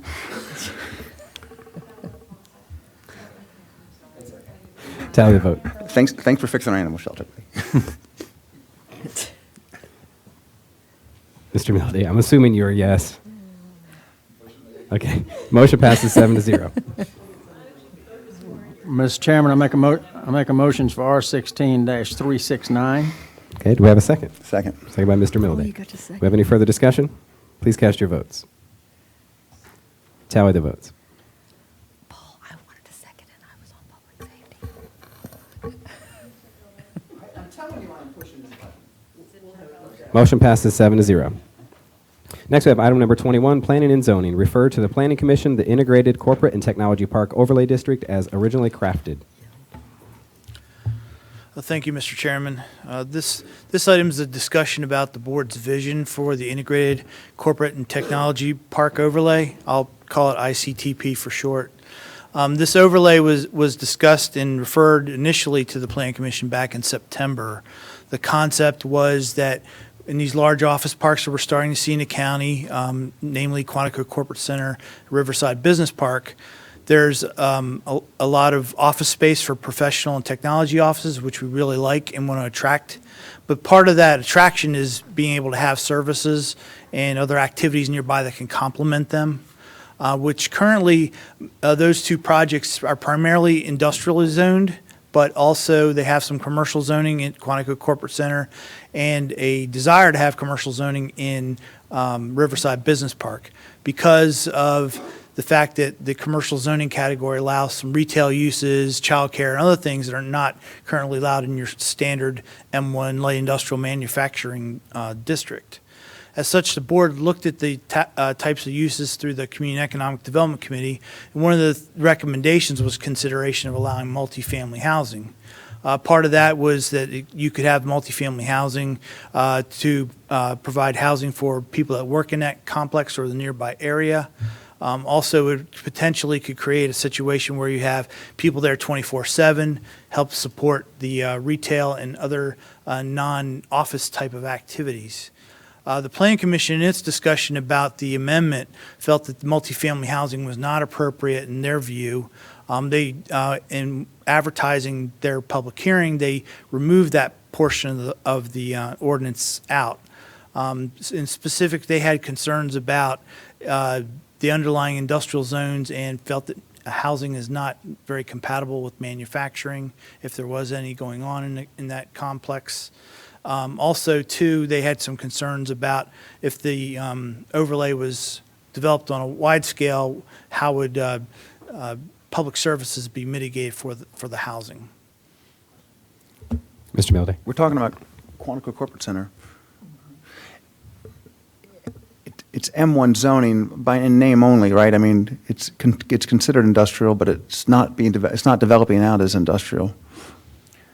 Mr. Milday, most of it's corporate office space. There is some commercial zone property that has office space as well, but retail uses on the ground floor. And with this, but if we were to pass this with it, if we left the multifamily component in there, would that make it automatic for some of the existing parcels to be able to come in and get apply for a building permit to build apartments? Mr. Milday, at this stage, it would not be automatic. This is setting the ground rules for the zoning district. The next step would be the board to actually rezone property to this overlay. And at that point in time, then the developers, if they chose to pursue multifamily housing, could submit site plans and proceed with building. Like it's a form-based code. Is that what you're telling me, that we would do a comprehensive rezoning of the area without without individual applications? It depends on which direction the board wants to go in. The board on its own initiative could rezone a specific area to the overlay or ask property owners to petition to rezone to the overlay. Typically, our overlays don't include what amounts to zoning changes. They certainly are, and when they have any kind of, they usually are more restrictive. This, yeah, Falmouth overlay is more restrictive. I mean, that's what it's all about, right? Oh, the new one we just passed. Sure, yeah, right. But all the other ones besides the one we just passed. So I'm just wondering. I like the idea. We'll talk about this in a minute. I want to get past the question and answer, but I'm trying to figure out how we allow for the idea of mixed use there, which is a great idea, without making it automatic. One question. If an applicant or property owner wanted to put multifamily housing there today, they could come request a rezoning and put it on that parcel and not affect any other policy of the county? Is that correct? Mr. Chairman, that is correct. One difference is that our standard multifamily zone has a much lower density per dwelling unit per acre than this proposal. This proposal has 24 dwelling units per acre versus the current 7 dwelling units per acre. This overlay zone also puts some limitations on how the area could be developed. Specifically, has a minimum building height of 40 feet and a maximum of 80. So you're typically looking at 3 to 6 story buildings. So you're dealing with multiple level buildings. Your old style garden apartments may be 3 stories, but typically we're going to be looking at more higher rise type of development with this overlay. And I saw a lot of talk about workforce housing. Do we have a definition of workforce housing or any way to kind of enforce that in our current code? Mr. Chairman, no, we do not.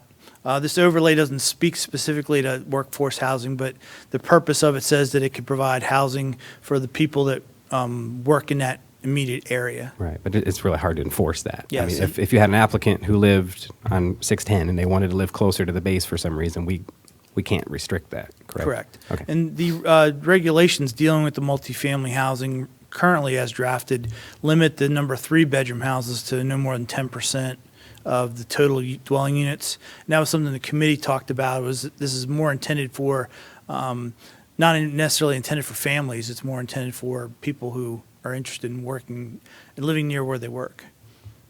Okay. Ms. Sellers? Do you have any idea what the rental rates are at Aquia Town Center? Are they renting pretty fast?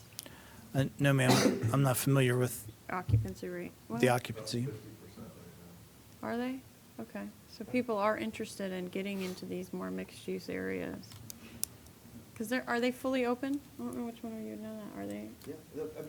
They were down to the last building a few, yeah. But they were still finishing up construction. I have more questions, Mr. Chairman. Go ahead. Currently, when we were doing RDAs, Quantico area, Quantico Boswell's Corner was included, and we took out the part about any multifamily. So currently, there is no vision. And Jack, this is your area, so just if I step out of bounds, go ahead and tell me. Currently, there's no designation in the comp plan that would indicate to anyone that we are even okay with multifamily, other than the couple hundred units. I know that we had said whatever the existing density was within the bounds of the RDA was okay, even if you kind of moved it around. How did we? Well, Mr. Milday, in the visioning document, if you recall the diagrams that showed how they would build out different areas, it did show some multifamily as well as townhomes and single-family homes. When the plan was originally developed, it had a lot more dwelling unit density than was ultimately approved. As we were going through the process, Quantico came and made comments to the county that they were concerned about additional housing in that area due to noise concerns. So the board limited essentially the dwelling units in the future to be what they are today. So someone would, in theory, have to tear down some dwelling units in some place before they could get authorization to build new, if we followed that literally. And so hoping I'm clearing this up for you a little bit. Right now, there is nothing on paper that says the county would be okay with multifamily there. Although Wendy could tell you, as in these continuing meetings with Quantico, they have, through the JLUS, Joint Land Use Study, they have very much softened their approach to a residential component at Boswell's Corner. And we wouldn't want to do anything that frankly, that they weren't okay with, at least I wouldn't. So if we would like to see true mixed use on the northern tip of Stafford, really, it's really a little point, which seems like a good place for it to me, serving the base. We need to find a way to send that message. If not, I would like to see this with maybe a conditional use permit or something akin to that associated with any multifamily. I do not believe in allowing by right multifamily. I've never seen the form-based code that I could get on board with for that. But maybe the board would consider putting back in a multifamily component with a conditional use permit or something like that. That's just me thinking out loud and having worked on this for a long time. Wouldn't the purpose of us doing it this way get away from them having to come before the Board of Supervisors and Planning Commission? And under a conditional use permit, they'd have to go through the public hearing process, right?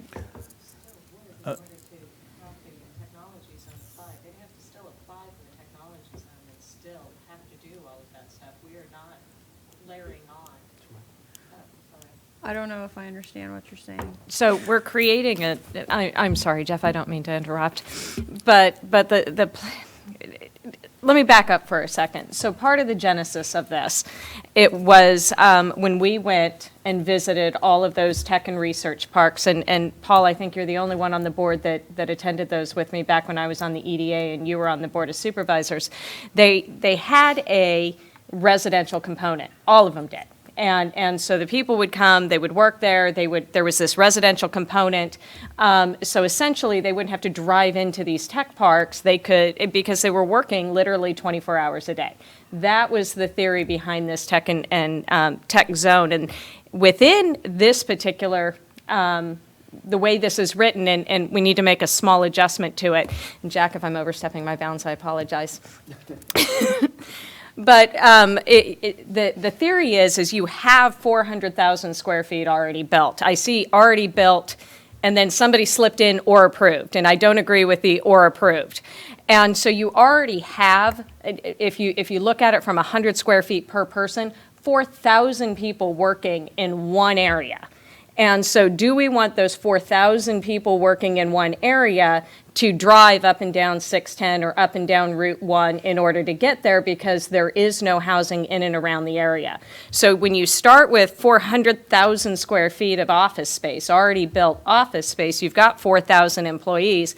Well, now it sort of makes sense to allow the mixed use component of it, which is the retail and the hotels that are going to be necessary to have the conferences, and a residential component, so they're not driving on our roads, and we get back to that live, work, play that we talk about in Stafford County. And that is kind of the philosophy behind this technology zone.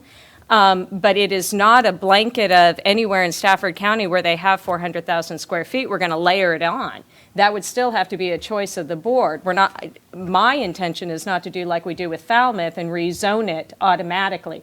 That is a second step. But until we have that zoning designation, we're not going to get to that second step of a tech park that Paul and I went and toured. So that's the theory. And am I wrong on that, Jack? Sorry. Ms. Sellers? So my question to that then would be, so you got 4,000 people working 24 hours a day. Not all those people are working. 24 hours a day, but 4,000 people working in one area. Right. So I wouldn't see too many issues with it if there was some way we could say you could have it if it was an efficiency apartment or a small one-bedroom apartment. But if you're talking about a 3-bedroom apartment, Which is why it was so limited from a 10% perspective. But To her. Mr. Mildy? Yeah, with the way we did that and the way we've been doing that with PT&D over at Aquia Town Center, the towns of Aquia, was that we limited the square footage. And that really worked. So we gave them, I think we locked them into like 950 or 1,000 square feet. And they came in with their application and they had forgotten that, and we brought it back, and they had to scale it back. And so however many kids end up at Aquia Town Center, and that's always a point of discussion, and there would have been, they went with small units, and small units do yield fewer kids. So that's one way to do it as an average, but I guess you could also do it as a unit not to exceed 1,200 or 1,000 square feet, or something along those lines. I just don't, if we don't do it with this vehicle, I think it's time for us to consider whether we want to do something, a designation in the comp plan or something that allows for mixed-use applications out there. I'm sorry, Bob, Jack looked at me and put his hand out. Mr. Cavalier? Thank you, Mr. Chairman and Mr. Milday, for recognizing me. No, I think we need to catch up to what other places are doing here. And research shows that, especially the millennials now, and these are defense contractor workers, largely in these buildings, as well as some government employees, high-tech workers. A lot of these people don't have the same philosophy on housing that some of us up here do, and they don't want to move in cookie-cutter subdivisions anymore. And that's basically what we've been geared to for years and years and years in this county. And it's time to recognize there are other ways. And I believe that not only will this help in terms of, making sure that these places continue to prosper and we don't have bigger vacancy rates in office buildings here, but it will also, I believe, help in the transportation area. It will get these people, not traveling from 610 or South Stafford or Prince William to the place of employment, but they will actually reside there and they can walk to work or ride the elevator to work in some cases. And so I think we need to recognize that we need to create a new category, and I believe this is a good start.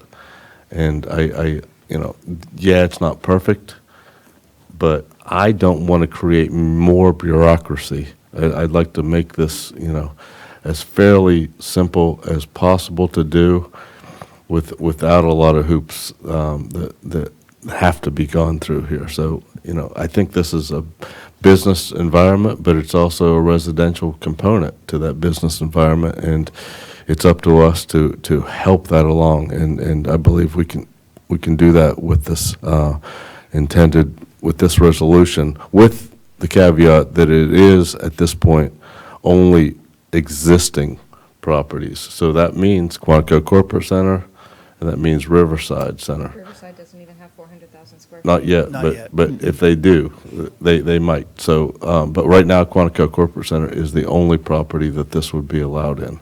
So it wouldn't apply to future things unless, conditions were correct. So I think we're limiting our exposure here, and that's a good thing too.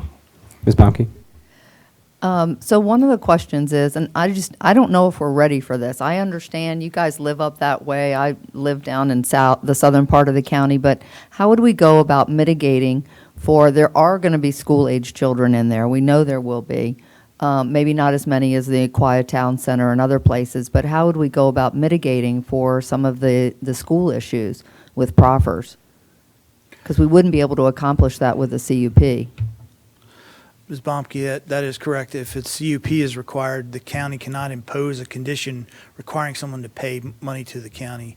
A proffer is a negotiated transaction between a property owner and the county. So if the board chose to have people opt in and apply to rezone, that's when you could start that negotiation process. But it would have to follow the normal proffer legislation as far as are there capacity issues that the multifamily housing generates.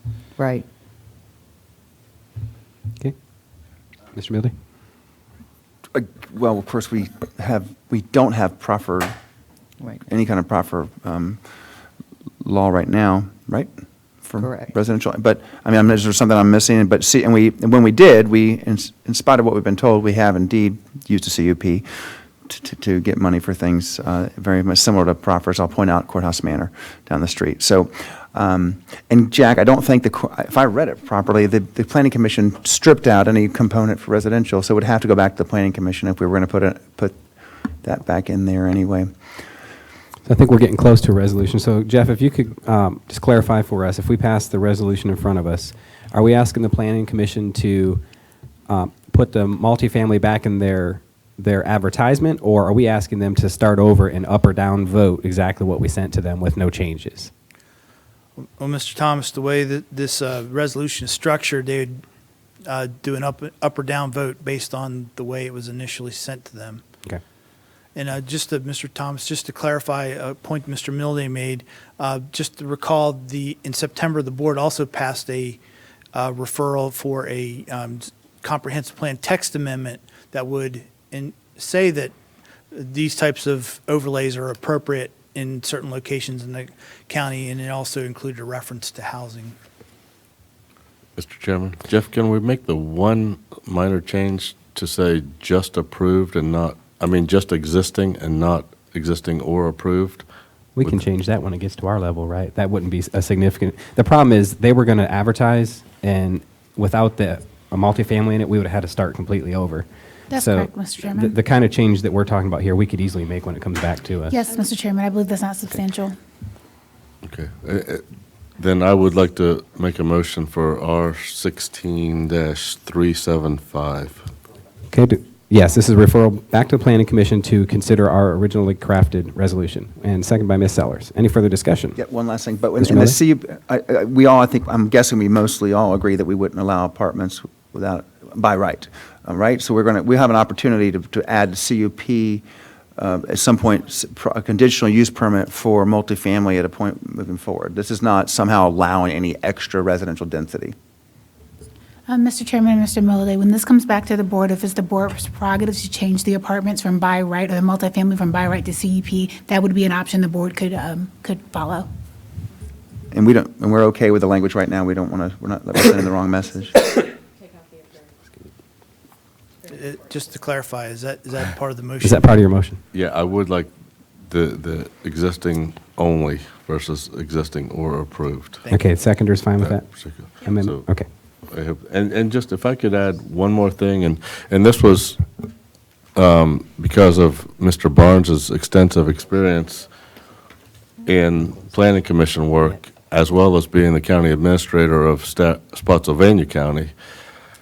They do something down there that I think we should take note of, in that when they do send resolutions like this to the Planning Commission, the Planning Commission can make recommendations on changes, but it always comes back in the original format, and then the Board of Supervisors can either add those things in at the time or take them out depending on what they are, which I believe is a good way to do business, and I would like us to consider that in the future.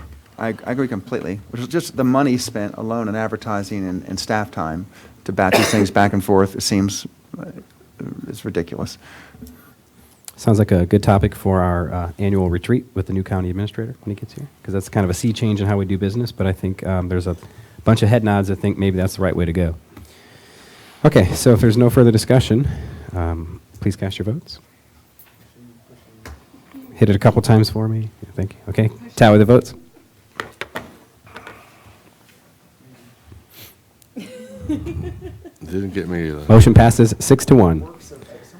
At this time, we will adjourn until the 7 p.m. session, as we do not have time for closed meetings. Mr. Chairman, just one request I have. Yes. The add-on, so I don't have to hold staff here any longer than necessary, if we could just dispense with the add-on, considering the change for the personnel policy regarding holiday pay, and then I could let staff go, and they won't have to come back later. Beautiful. Okay, so the resolution that Mr. Barnes is referring to is proposed resolution R16-376. We have a motion and we have a second. Do we have any further discussion? Please cast your votes. Tally the vote.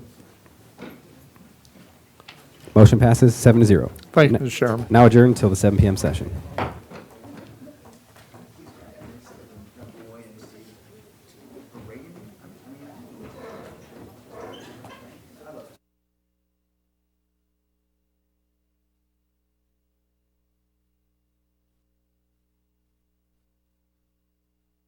The 13th, 2016 meeting of the Stafford County Board of Supervisors to order. Will you please rise while our County Administrator, Doug Barnes, leads us in the invocation, and our Eagle Scout, Drew Gashorn, leads us in the Pledge of Allegiance. Heavenly Father, we thank you for this time together, Lord, especially for this season, Lord. We ask that you give us wisdom, Lord, to make decisions on behalf of the Stafford residents, Lord. We pray for all our residents here that we have a safe, blessed Christmas, Lord. We will public safety folks, Lord. And we just give you the glory and honor in Jesus' name. Amen. Please join me in the Pledge of Allegiance.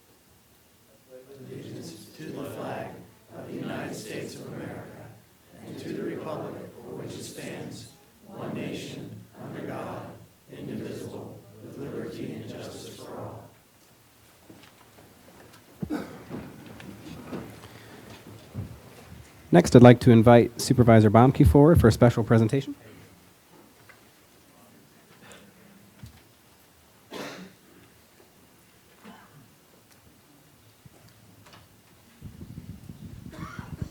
Thank you. So I'd like to invite Drew Goshorn up. And we were all at our county conference when Drew received his Eagle Scout, had his event and his ceremony. And so I said, well, why don't we just present this to you at one of our meetings. So here we are. So Drew did a wonderful project over at Stafford, at Falmouth Elementary School, and he built picnic tables on the outside of one of the wings, and they're all made with metal and wood. And I sat with him one day with his father, and we went through his entire notebook and looked at, because it's quite a process when you get your Eagle Scout award, and went through the whole process with him and different decisions that they made along the way, why they made them. They had a few boards that they had to replace, and anyway, it was great, and we thank you so much for those efforts. Those picnic tables are being used as outside classrooms when the teachers need them at Falmouth Elementary. So on behalf of the entire Stafford County Board of Supervisors, I present you with the Stafford coin, and this is the Stafford flag, and this is our pin that you can wear, and also a certificate that reads, Certificate of Commendation to Drew Goshorn, Troop 516, another one from 516, for attaining the rank of Eagle Scout on December 13th, 2016.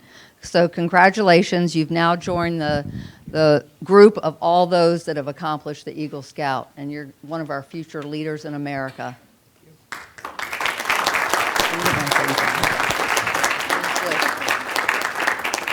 Thank you so much for coming out tonight. Thank you, Ms. Baumke. Last week, we had our World War II Veteran Recognition event in conjunction with the Virginia World War I and World War II Commemoration Commission. We partnered with the city of Fredericksburg and the county of Spotsylvania, and we were delighted to have 42 veterans come to our ceremony. As Mr. Snellings stated earlier in the week, it really was one of the most special and meaningful events that we've ever held here in Stafford, and it was certainly a privilege to honor those heroes. We have a short video we'd like you to see to give you a flavor of how special the event was.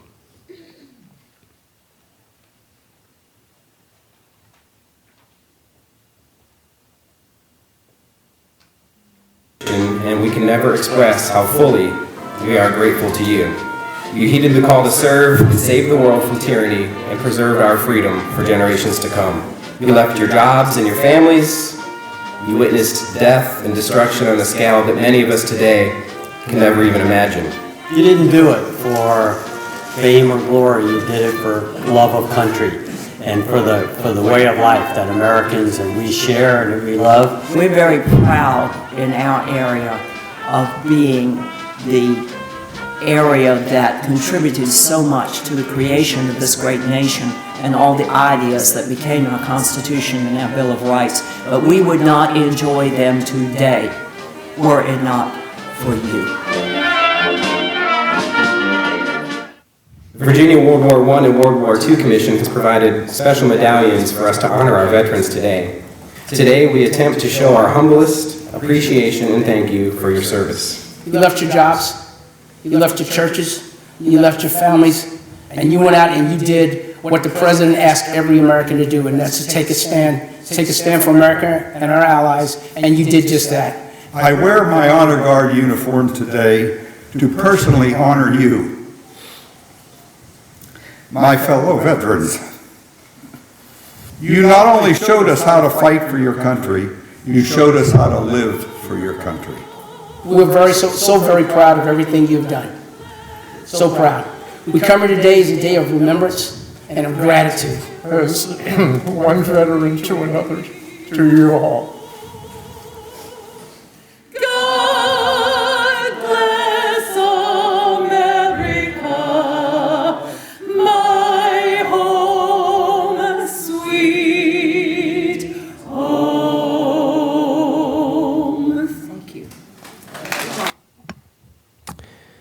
So as you can see, it was a very special day, honoring some very special people. When I came in to speak that day, I was doing okay until one of the last gentlemen came in, and he could barely speak. And finally, he managed to pull a picture out of his wallet, and it was him in the service. And then he mumbled something to the effect of, "This is why I came home," and then he pulled a picture of his wife out. And I can tell you from that point on, there were not a lot of dry eyes in the house. And one of the things that I really admired when we stood up to sing the national anthem together, that generation has such a love for country. They were in tears, and a couple of them you could hear just crying, just to stand and have the chance to honor our nation together as we sang the national anthem. So one of those just very special events.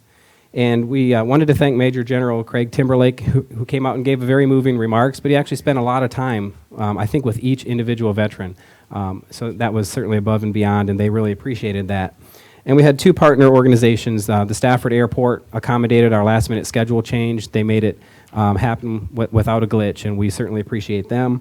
And then as well, Mission Barbecue up on Garrisonville Road provided all the food free of charge, as well as all their staff time to come deliver it. And they continue to amaze us as they honor our armed services, as well as all of our public safety personnel, so we'd like to thank them. As this is our last meeting of 2016, I would like to wish everyone a Merry Christmas and a Happy New Year. Our government offices will have abbreviated hours over the holidays. We'll be closed on December 23rd, 26th, and January 2nd. You can find more information about our various closings on our website, or you can call our 311 center. Also, the board would like to invite you to make plans to attend the Stafford Crime Solvers Christmas Parade this Saturday from 5 p.m. to 7 p.m. The parade route runs along Courthouse Road from Brook Point High School to Stafford Hospital Boulevard. There will be shuttle parking for everyone. You can find more information on the parade at staffordchristmasparade.com. At this time, we will have presentations by the public. Anyone in the board who wishes to address a topic that's not covered by a public hearing will have an opportunity to do so now. When you come to the podium, please state your name and address for the record.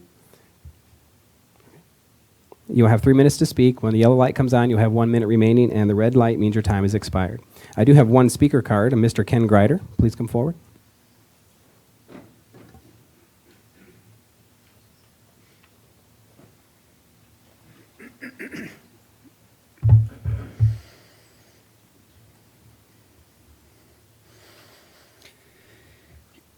I noticed on the mural outside that in 1613, Pocahontas was taken by the colonists without her permission and held.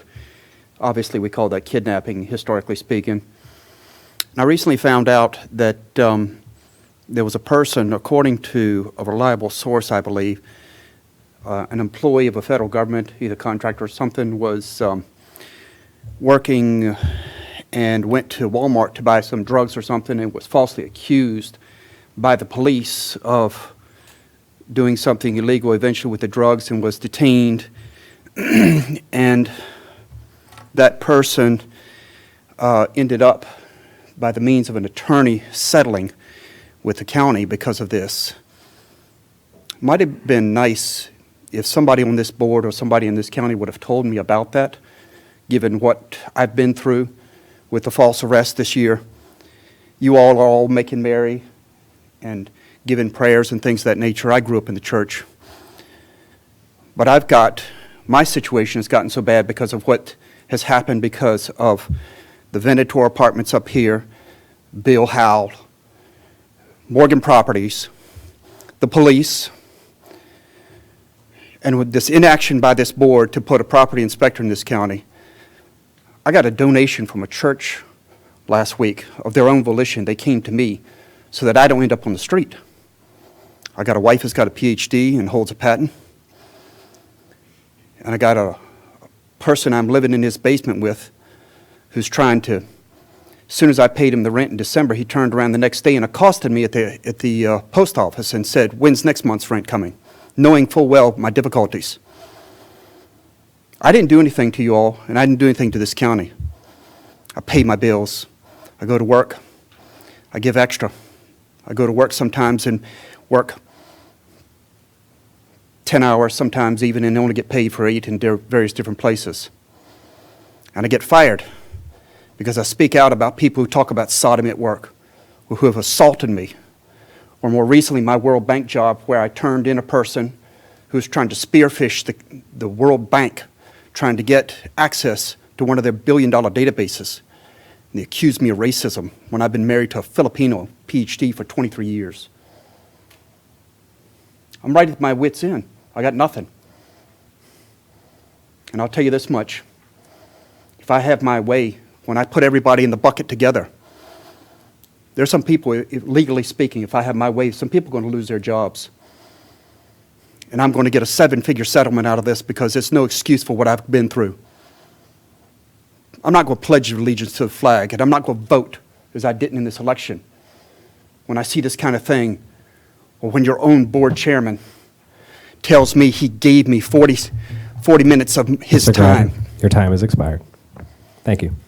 Anyone else in the chambers wish to address the board? Please come forward.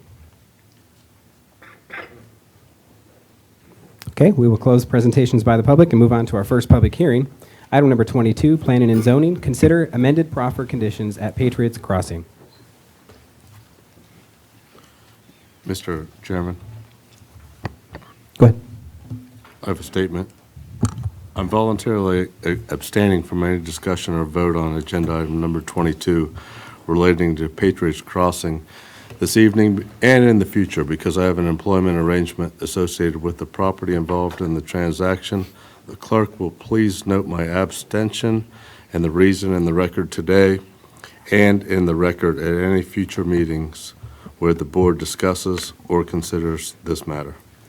Thank you very much, Mr. Cavalier. Good evening, Mr. Chairman, members of the board. Mike Zaraff, the Planning and Zoning Department. This item is a proffer amendment for a project known as Patriots Crossing. This is a request to amend proffered conditions on this for this development project. The project was formerly known as Stafford Sports Center. The proposal currently is to amend proffered conditions on the subject property to replace the previously approved recreation facility with other uses and modify site development conditions that were related to that recreation facility. The applicant's 799 Garrisonville LLC with Sherman Patrick as the agent for the applicant. The property itself is zoned B2 Urban Commercial.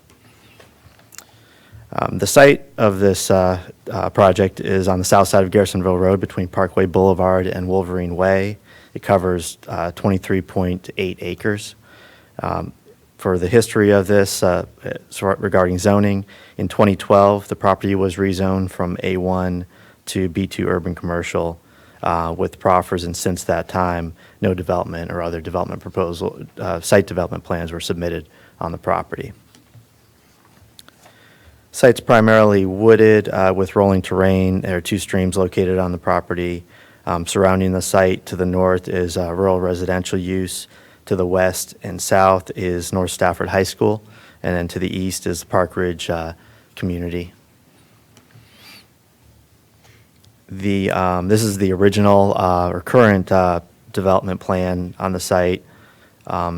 It included and identified a single right-in, right-out entrance with street connections, interparcel street connections to the east and west. There were also commercial, retail, office, and restaurant uses shown along the frontage of the site along Garrisonville Road. In the back of the site, on the south end of the site, the shaded area reflects the location of the originally planned recreation facility, which includes the building itself and all the parking that went along with that development concept. This is the new general development plan on the property. The site would be accessed in the same location off of Garrisonville Road. There is, though, with this, a proposed break in the median for the installation of a westbound left turn slip lane that would go into the site. Traffic exiting the site would not be able to turn left to go westbound on Garrisonville Road. If this access break is not approved because there is special approval from VDOT required, the applicant would extend the westbound Garrisonville left turn lane turning onto Wolverine Way.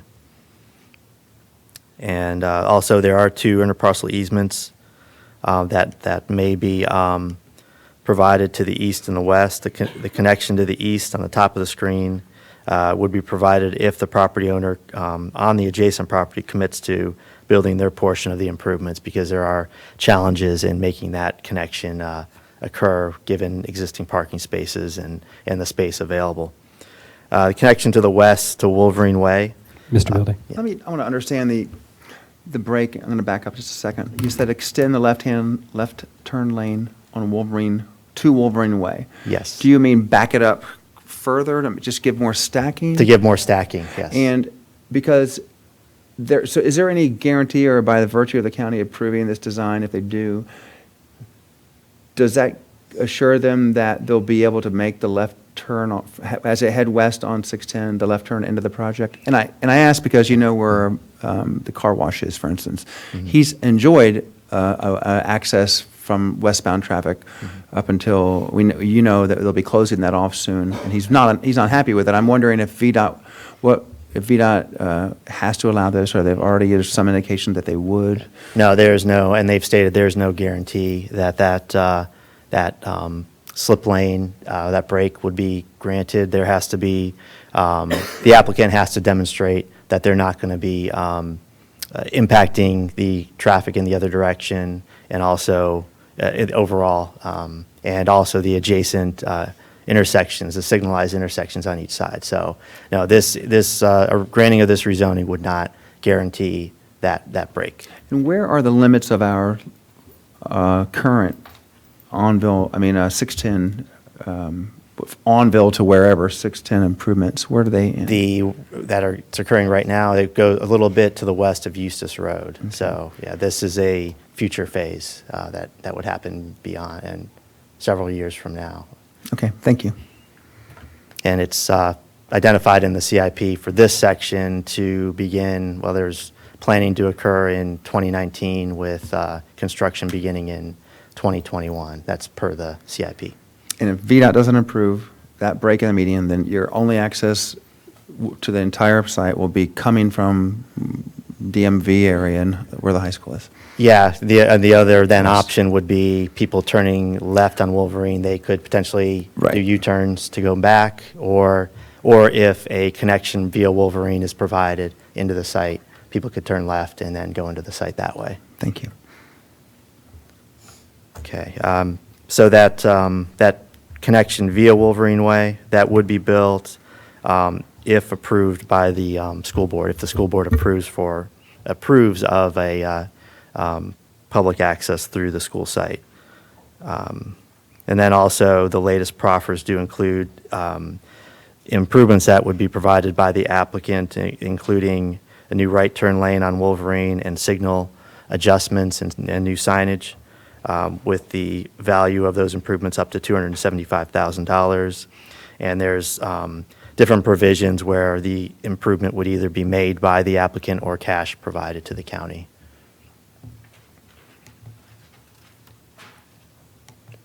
Also on the plan, there's a perennial stream with a critical resource protection area that bisects the site. There on the north side of that, along Garrisonville Road, you have similar retail uses and a restaurant with a drive-through proposed along the frontage. The drive-through restaurant would need a separate conditional use permit at some future date if they go forward with that plan. And also then to the south of the resource protection area, in place of the rec facility, is one car wash and several multi-tenant buildings, and then also a 3-story self-storage building in the back of the site. The self-storage building would replace much of the office square footage from the prior versions of the plan that have been reviewed by the Planning Commission up to this point. The multi-tenant buildings adjacent to Park Ridge would be limited to 1 story in accordance with the proffers provided, and also in response to resident concerns from Park Ridge. And also, there's a 50-foot wide transitional buffer that would be provided adjacent to Park Ridge. The means of screening will be a combination of it could be a board-on-board fence, retention of existing vegetation, or installation of new vegetation, and also berms. But the means of how the buffer will be provided and treated is going to depend on the location, because there's changes in topography, and the applicant is also proffering to meet with the Park Ridge residents in advance once they determine how the buffer would be provided. And that's similar to the proffer that was submitted and approved for the Garrison at Stafford project. This is a comparison of traffic generation between the current and proposed plans that have been considered. The variation in peak hour rates that you see are attributable to changing uses. In the original plan, the amount of traffic that was generated was driven by the rec facility. Then the draft version reviewed by the Planning Commission, that was heavy on the office space development, and much of that office space replaced the rec facility uses. And then the current draft reflects a lower intensity of uses, including a storage facility and multi-tenant buildings with less square footage. And despite the reduction in traffic, the applicant did evaluate the traffic impacts due to the different uses and new traffic patterns that were being considered. So looking more into traffic evaluation, this was based on the version considered by the Planning Commission. Looked at multiple alternatives, including with and without that dedicated westbound left turn lane, assuming it might or might not occur, and then also interparcel connections via Wolverine Way. Some of the key findings in the traffic study found that the new westbound left turn lane into the site would operate at a failing level of service F in the current 4-lane condition of Garrisonville Road. But once Garrisonville Road is widened, the level of service would improve to level service D. And then also the next point, despite this result, the new dedicated westbound left turn lane into the site would serve to disperse the traffic more so, resulting in the least amount of impact to the existing intersections, specifically Wolverine Way. The new dedicated left turn also would need a spacing exception from VDOT, as I've mentioned. and then due to the proximity to the existing intersections, Wolverine Way and Parkway Boulevard. Mr. Milton? Just making sure I understand if you had a couple scenarios. One is extended, if they can't have their own dedicated left turn lane in, they would have an extended left turn lane where it goes into Wolverine. Is Wolverine already operating at a failing level in the mornings during high school? I believe it is. I don't have the data right in front of me, but I'd have to check on that to be certain. Would that be taken into, is that why they're going to be an F, because there's already an F situation? Or is it going to making it measurably worse? And that's my question. The failing condition was in the morning. I think that was basically because of the amount of office development and that scenario that was evaluated. And that was in the morning peak hour. In the afternoon, it wasn't as bad. And now the latest scenario doesn't have all that office development, so they didn't provide a new evaluation for that, so it's likely to be less, but we don't know exactly how much. But that's all based on their own left turn lane in? Yes. None of those are considering if they have an extended left turn from Wolverine, or if they get approved to access through Wolverine? There was an alternative. The evaluation, the consideration of accessing via Wolverine without this left turn lane identified the greatest amount of impact to Wolverine Way. Well, that makes sense. Sure, because that's where everybody's going to have to go to get to the site. So, but it's probably, you don't know, but you think the left turn lane into Wolverine is already an F? It's most likely. Hundreds of kids coming at one time, if it's anything like every other high school. Okay, right. Thanks.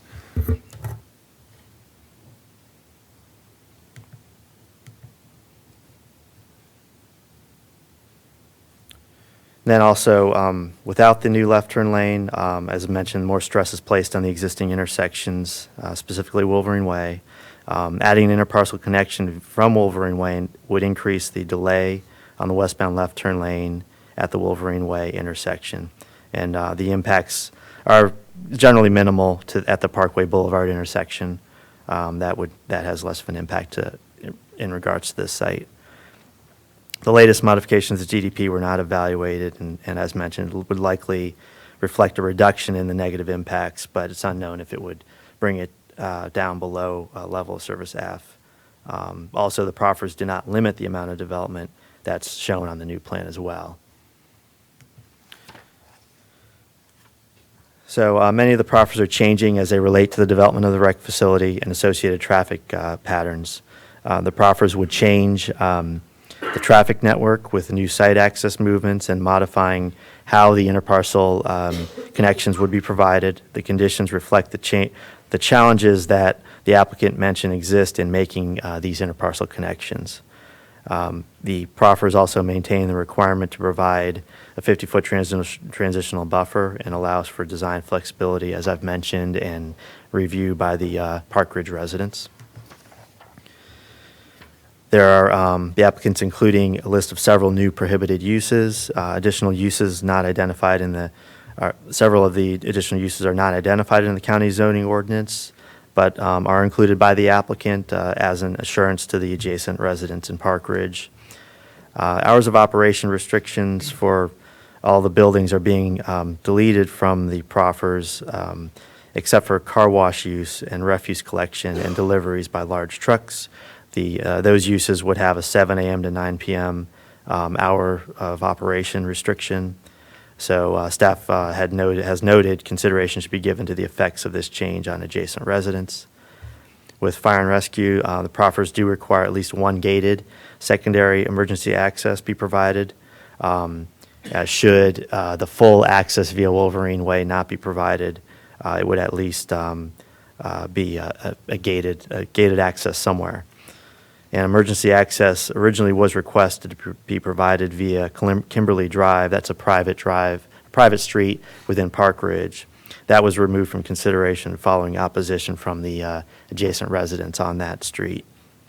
And with the rec facility, other proffers related to the rec facility are proposed to be deleted, including requirements to build the pool and enter into shared parking agreements with the schools that are adjacent. And yes. So these proffer amendments, are these which version are these on? Because we received a few weeks ago an updated proffer statement. Yes, this that I'm referring to is something that was always meant to be deleted. So it's also on the, No, this is, I mean, there were several things that I'm sure the applicant's going to come up and talk about where they've addressed some of the phasing. yes, and I'll get to that on the Okay. next slide. Just wanna see Yes. if we're getting- Yeah, you have the latest, you should have the latest version, and I'll go over that next. Some of the rec facility requirements would no longer be related to the office park development that's proposed now. So now, the latest proffers include 2 new off-site improvements on North Stafford High School, on the North Stafford High School property. This is reflected on the image. You can see where the subject property is and where North Stafford High School is located. The proffers now include that the applicant would clear and grade 2.8 acres of forested area on the property, which they've estimated at a value of $21,000, and also construct a minimum 5-foot wide asphalt trail that would connect from North Stafford High School to Park Ridge Elementary School. That's shown, I believe there's an existing kind of rough trail that runs in that location. So they'd pave that and then also clear a 15-foot wide area on each side of that trail for safety purposes. And that's a $6,000 estimate. Both are subject to the county obtaining all the necessary permits for those extra off-site improvements. Can I give background on that? Sure. So while it came out of the planning commission, and first initially, I walked the property with some of the school folks, and we talked about, okay, what kind of needs do you have along the property line, and what kind of wants do you have? And so this was, and then a few weeks later, went out there with Mrs. Baumke and the applicant, and we walked it, and the schools mentioned clearing these trees. So they didn't just come up with this on their own.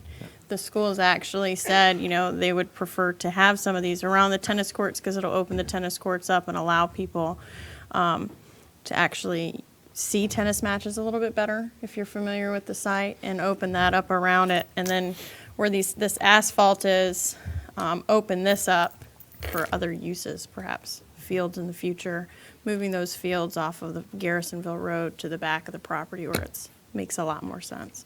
So that's why this discussion was held. Just wanted to give that. Okay. All right. And with a summary of the overall proposal, there's positives and negatives. The positives, it is in conformance with the comprehensive plan land use recommendations in this location. The proposal does update proffers to reflect the current development potential of the site. It does minimize impacts on natural resources, and now that we have the stream's been identified as a resource protection area, and has buffers along that now. And then there's potential improvement to Wolverine Way and North Stafford High School traffic circulation under the latest proffers that you've received. Negative aspects, there are still potential negative impacts on the transportation network, and the type and location of uses ultimately to be developed on the site are unknown, and then the potential noise impacts on adjacent properties still exist. Ms. Mauer had a question. So I'm concerned about this transportation impacts, the negative transportation impacts that that staff is talking about. But when I look in the background report, it looks like from what was originally approved in 2012 to what the revised is, there's almost a 40% reduction in traffic. Am I reading that wrong? No, that's true. It probably has some to do with there's changes in the traffic pattern. The old proffers had full east-west access across the property to the school and the Park Ridge. You're likely not going to have the connection to Park Ridge, it seems. And then Wolverine Way is questionable. And so there's the change in traffic pattern is kind of what still has a negative effect. And again, we've not looked at the latest iteration of the plan has not been re-studied and. Okay, but it says, I mean, this is the background report that I said from the original development in 2012 was about 338 cars, and this current proposed GDP is 209. And that's about a 40% reduction.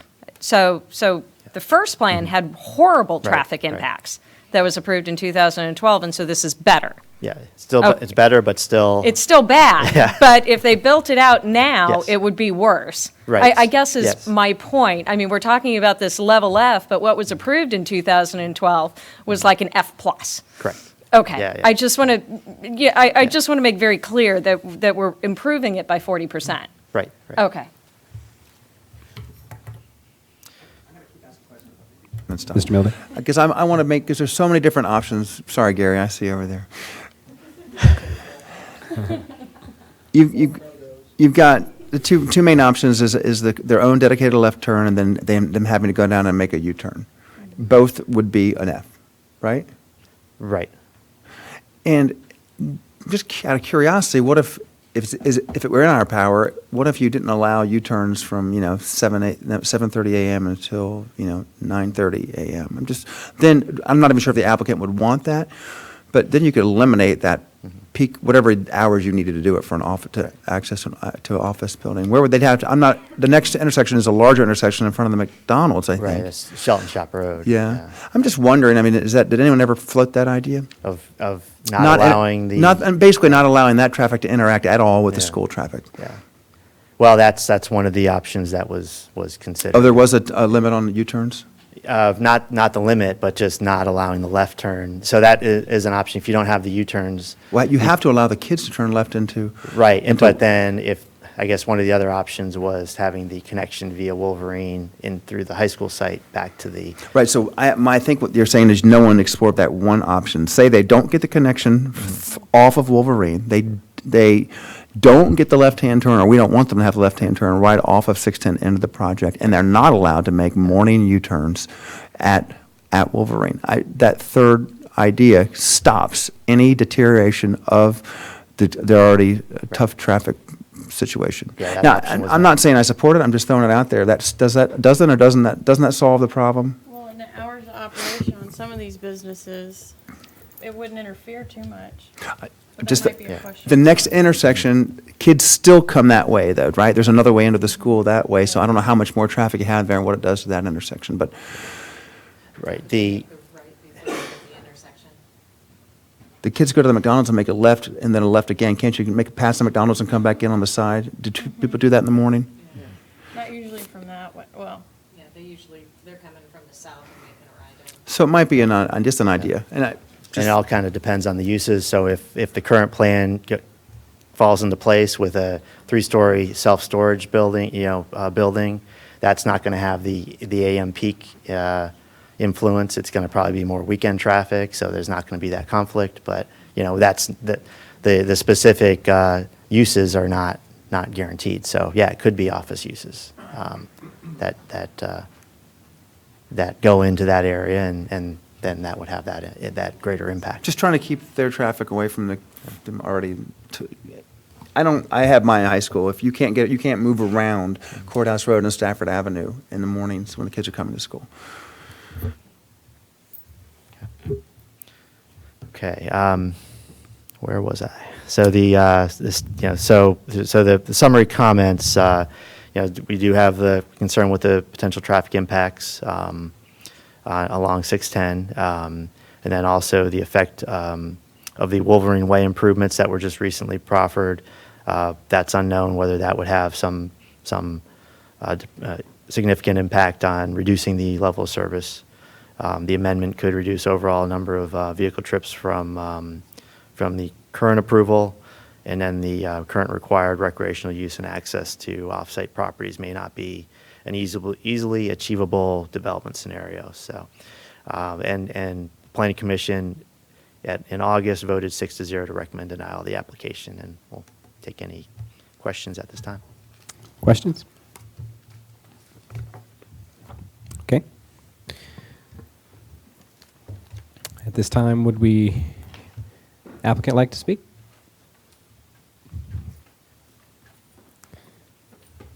Thank you, Mr. Chairman. I'm Sherman Patrick. I work with Compton and Dueling. We're here this evening representing Mr. Don Hart for Virginia Properties and the group that would like to develop this property. I'm very pleased by the conversation tonight. You all have hit on a number of points that I had in my list to try to cover and to point out, and so it'll save me some time, and I know you have a long agenda, so I'll try to do that. I'll give you the tip up front that the first slide that I'll show you after the title slide and the last slide are the two most important slides in the presentation. And they go straight to the issue that you've been discussing. They have to do with transportation. They have to do with the net reduction in traffic impacts as proposed by this development that's before you, called Patriots Crossing. Now, the property is already zoned B2 residential or commercial.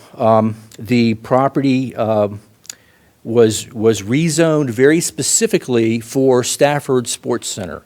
And that particular use would have included a total of 226,800 square feet.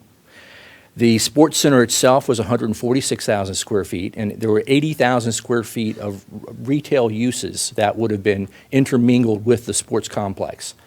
The difficulty with the proffers as they stand is that they obligate the property owner to develop in accordance with that specific GDP, which shows a giant sports complex. And on the screen now, I've placed a copy of the approved GDP. It's labeled site plan here. It should be GDP. And you see the large grayed out building there. That's the sports complex. And all of the buildings in front of that are retail uses. The second GDP on the screen beneath that shows what is currently proposed as a part of Patriots Crossing. It is a much smaller site. It's 28% smaller in terms of square footage. It has a proportional lesser impact on transportation. And we've worked very closely with the community with this as well to make sure that they were going to be comfortable with the amendments that we were going to propose. And what we've done is, as Mike already pointed out in his very thorough presentation, is we preserved the buffer area that Park Ridge community was concerned about and wanted to see retained. There was one thing in that the conversation that we had with them that became apparent was they had different ideas depending on where they lived along that property line as to what the best way to preserve the buffer would be. In some areas, they wanted to retain the existing hardwood oak trees that exist there. Some areas, there are mature pines, and they weren't so happy with how well those pines would screen. And so in those areas, they tended to say that they wanted a berm. There were other areas where the topography was such that the best way to screen them from this commercial site was to put up a fence and to perhaps put it closer to their homes rather than putting it down the slope and adjacent to the parking lot.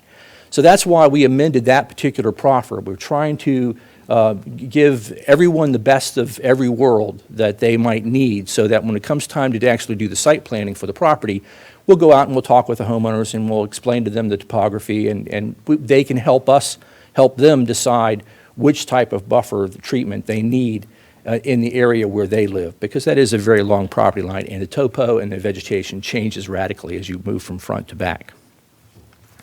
That all started in meetings that we held with them in January of last year. We started out with the Umbrella Association and went down to the different individual sub-associations, and we've kept in contact with them throughout this process, and we believe that we have their support. One item that's mentioned by staff as being one of the remaining concerns had to do with noise from restaurants that might be located near the gates at Park Ridge. If you look at this GDP that I'm showing you of the approved plan or the existing proffered plan versus the Patriots Crossing plan, you'll see that there's both plans have a restaurant in the same proximity to those homes. But what the Patriots Crossing plan does not have, that I believe the people at the gates at the Patriots Crossing are very pleased with, and I hope they came this evening to tell you that about their preference, is that in the old plan, there was an interparcel connection that went up to, I don't know if that's showing, right up to Parkway Boulevard, and it went very, very close to these homes. And so in this proposal, we've taken out that interparcel connection, and we've alleviated a pass-by traffic problem that they were anticipating that would have been the result of that interparcel connection. Now, with respect to the other interparcel connection, the left-hand turn lane, or have a left turn lane, don't have a left turn, the issue is, I believe, that we're trying to force a decision on an issue too soon. We don't know, as Mr. Mildy suggested, there's another way to address the issue of U-turns. We don't know if there's going to be an issue with that slotted left turn lane in the early stages of this development. We were told first to take out the interparcel connection because schools didn't want it, because there was no longer a synergistic use proposed for the property. It was a straight commercial use next door instead of being a recreational use, so we took it out. We were told there was going to be a U-turn problem if we took it out, so we put in a slotted left turn lane, which solved the U-turn problem.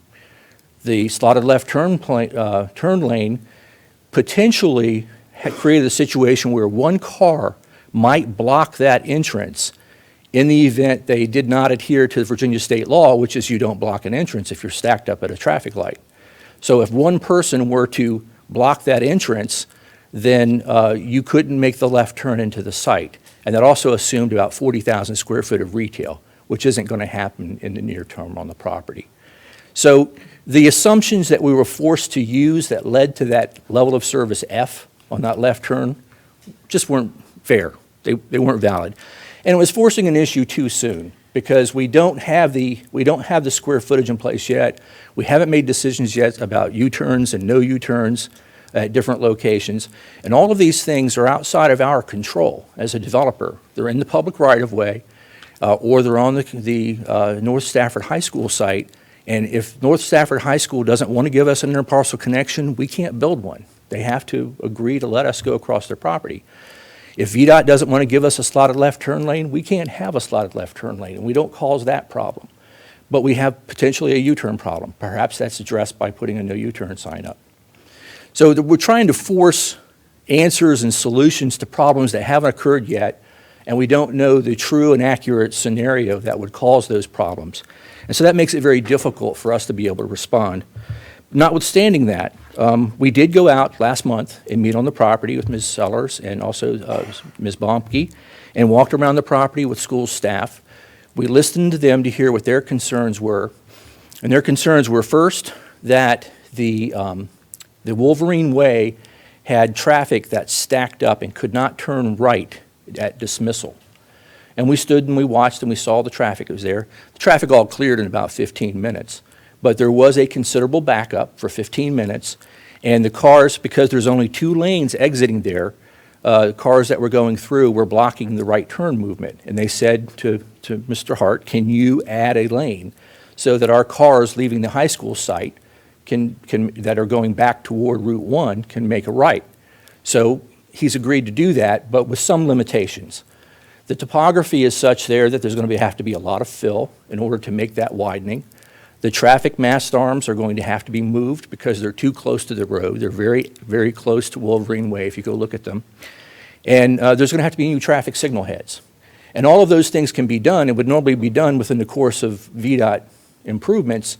But when a developer starts trying to make those same improvements, suddenly you find out there are transition lanes that have to be built and new right turn lanes. And all of a sudden it's like pulling the thread on a sweater and you end up going a half a mile out on both sides and improving Garrisonville Road, only to know that in 2020, VDOT plans to improve the road themselves. So whatever we would build would be torn out. So that's why we have a limit on the amount that would be spent for that. And we believe that that is exceeding the amount that it will cost to add the right turn lane that North Stafford High School asked for by about 15%. Our estimate was that it would be 210,000 or something along that line. And so we ratcheted it up so that there would be a buffer, and we did that in good faith. A couple of other things that the high school mentioned, it's already been mentioned, was that they had some trees that they would like to see cleared, and they asked about a trail connecting to Park Ridge Elementary School. Mr. Hart has agreed to do both of those projects with some limitations on them. If it turns out that there are wetlands, for example, that have to be crossed, then he would expect the county to get the permits to cross the wetlands. There's a cemetery in part of that area that's wooded that they would like to have cleared. If there needs to be an archaeological study about that cemetery, I think it's fair for the county to take that on and to complete that study. But otherwise, Mr. Hart is agreeing that he will clear those areas. So we were asked to model the intersection and transportation impacts 6 different ways. Each time they found a different problem with it. If you do one thing, you create another problem, and frankly, we're a little exasperated. I appreciate the comments and thought that you all have already put into it this evening, and we hope that you can support the proposal, and we think that we've done things to the application after the Planning Commission meeting that addresses concerns that they raised. If you have any questions, I'd be happy to try to answer them. Okay, thank you very much. Thank you. At this time, we'll open a public hearing. Anyone in the chambers wishing to address the board on this topic will have an opportunity to do so. When you come to the podium, please state your name and address for the record, and you will have 3 minutes to speak. When you see the yellow light, that means you have 1 minute remaining, and the red light means your time has expired. I do have one speaker card.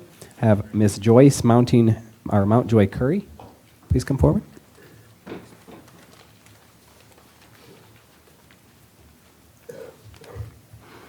Good evening. My name is Joyce Mountjoy Curry.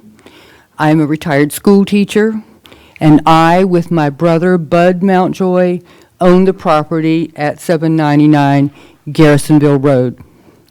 My brother wanted to be here tonight, but he is unable to do so. He's receiving chemo treatments and is not able to travel at this time.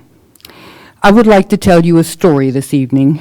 I would like to tell you a story about the property. The year was 1943. Pearl Harbor had been attacked 18 months before, and our country was fearful of the future. At that time, my grandparents, Milton and Annie Mountjoy, received notice that 350 acres of land in Stafford County along the Chappaqua-Wampsic Creek that they owned, their farm, was going to be taken over by the federal government for the expansion of the Quantico Marine Base. Milton and Annie had made that farm their life. They had livestock, including a fine team of horses, hens, barns, a grist mill, orchards, a huge garden, as well as a general store. In a matter of months, they were forced to sell everything they owned and move to a tiny house with my father, Alton, and his pregnant wife. Milton died in about 5 months, and Annie, at age 72, was left in the tiny house with her son, daughter-in-law, and a crying baby. One Sunday afternoon, while Alton and his family were gone, Annie called a cab, and she went to what is now 799 Garrisonville Road. And that afternoon, at 72 years of age, she signed the papers to buy the then 25 acres that we know as 799 Garrisonville Road. When Alton and his family came home from visiting that afternoon, Annie informed them that she would be moving out quite soon, and she was moving to 799 Garrisonville Road. And 16 years by herself, she raised hogs, tended a large garden. She had 3 hen houses of hens and even a pair of goats. This is a story of pain and suffering, but it is also the story of the victory of the human spirit, a victory won through vision, compassion, determination, hard work, and sacrifice. In fact, this is a story of the people of Stafford today, not just in 1943. Annie Mountjoy had a vision for that property. Through her hard work and determination, she turned it into a profitable venture for herself and her family. Mr. Hart has a vision for that same property today, and through hard work, compassion, and determination, I believe he can turn it into a very profitable venture for Stafford County. Thank you, Ms. Curry. Thank you very much, ladies and gentlemen. Good evening. Anyone else from my right wish to address the board? Anyone on my left, please come forward.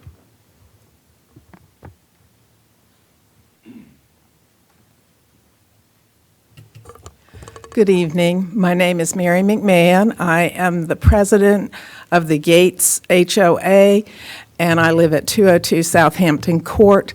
Our property is adjacent to the immediate property that you're considering tonight.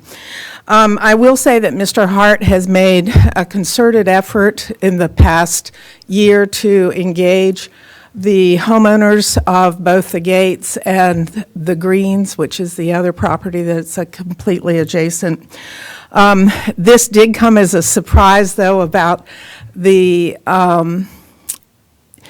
fact that it's going to be a storage unit property. It seems fine.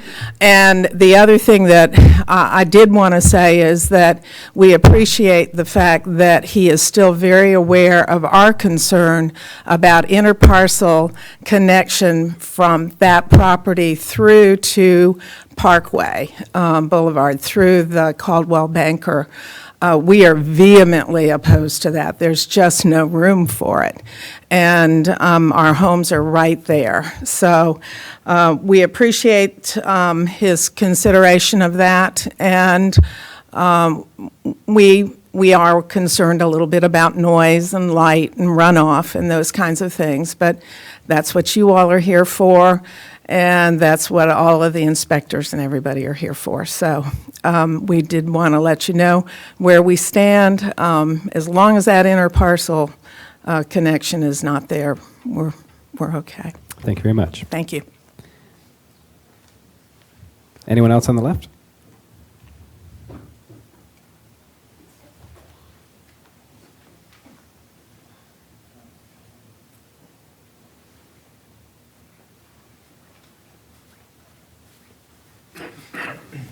Hello, my name is Meredith Day. I live in the Greens of Park Ridge. I live on Kimberly Drive. And I just want to be sure that he's going to be a good neighbor to us with the divide, with the runoff, with the traffic. Kimberly Drive is one of the roads that was proposed to go through with a gate. It is a community, family-friendly, kids play in the road, a lot of traffic going through. So I just want to say that I am kind of concerned. 50 feet is not a very big buffer between people's backyards and a business that we don't necessarily know what's going to be here. He did say we're not 100% sure what the uses are going to be. So that's also a concern to me. That's it. Thank you. Thanks. Come forward.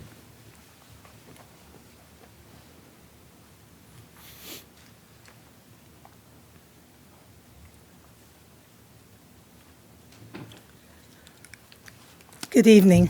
My name is Joe Knight. I live at 103 Nautical Cove. You know, it's interesting that, well, first of all, I am the one who has the contract for the sale of this property. I was marketing it for the Mount Joyce. And it came to me as it's already zoned commercial, and it was proffered then for a sports complex that would generate humongous traffic counts. And it's approved to go that way. This amendment, this proffer amendment, is to bring down this. I had someone interested in the purchase of this property from New Jersey, a water theme park. Another one came up, they wanted to build sooner, but it could have gone in. It looked as though it was a perfect fit and could have gone in there, generating lots of noise, lots of traffic. This neighborhood center will offer, I think, reduction in some ways for traffic on the eastern end of Garrisonville Road, where we've got 5 lanes, 4 and 5 lanes, lots of confusing traffic issues, and to have the children closer for the part-time jobs in a neighborhood center and where they can go eat after they have events at the school, they can go over and work part-time, they can do all sorts of things right there.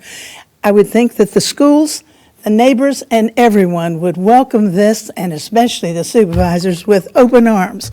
The sooner it gets off and going, the sooner you're getting more tax revenue. He gets a return on his investment. You get more tax revenue to offset the cost for improving these roads and to make them happen sooner and make everything better for the county as a whole. I think this is a great economic boost, and it brings conveniences closer to the people who live there. We're not just zoning this commercial tonight. We're simply reducing the effects for what is in place right this minute. Thank you. Thank you. Anyone else, please come down.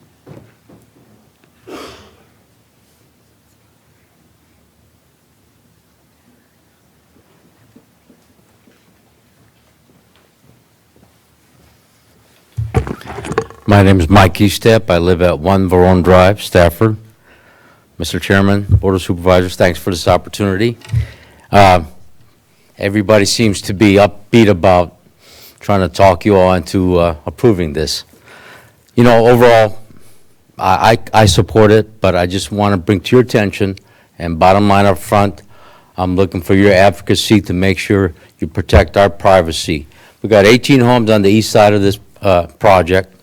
We get it, and Mr. Hart certainly has made some concessions to give us some sense of privacy, but to find out tonight, since the last time I came up here and spoke, that's 3-story storage building.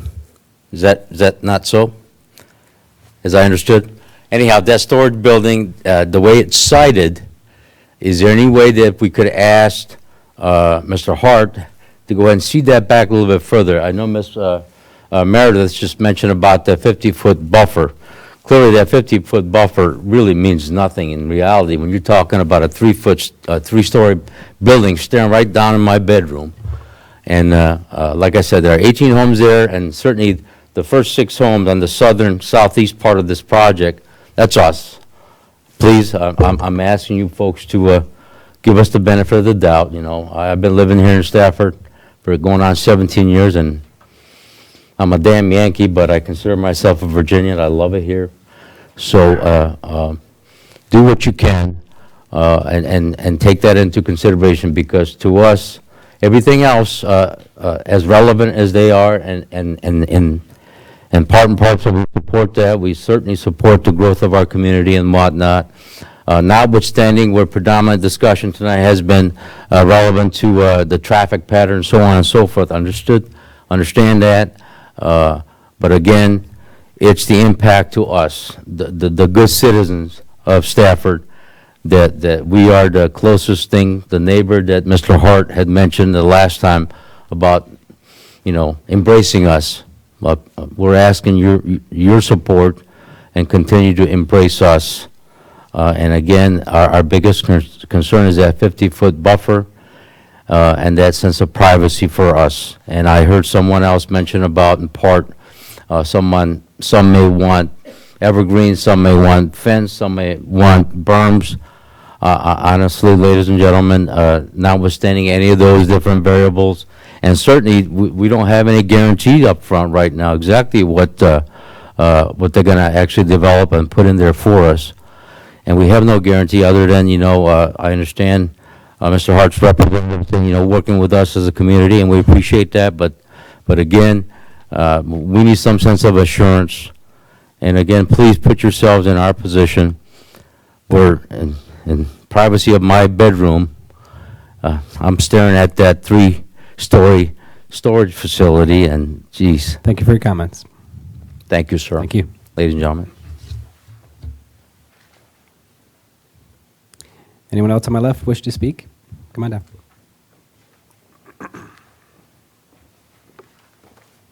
Mr. Chairman, Matthew Klinger, 3 Verone Drive. I'm Mr. Eastep's neighbor. Our concern is a 3-story storage building is quite high with oak trees that aren't coniferous during the winter. I mean, no storage facilities actually look good when you're looking at them, especially with down near Tech Parkway. You have probably a good 50 acres worth of storage facility. It just seems like in the town of Stafford we keep redoing the same mistakes. We're not moving forward, we're moving laterally, not actually increasing the livelihood of Stafford. It's more we're increasing the tax revenue of Stafford. There's no town, there's no country feel here, and I think just placing another 3-story building, and last time I spoke, I requested that a 2-story mandate that carried over from the first one be carried over. But if they are allowed a 3-story, so be it, but we would still rather have a 2-story. Thank you for your time. Thank you very much. Anyone else in the chambers wish to speak? Okay, seeing none at this time, would the applicant like a rebuttal?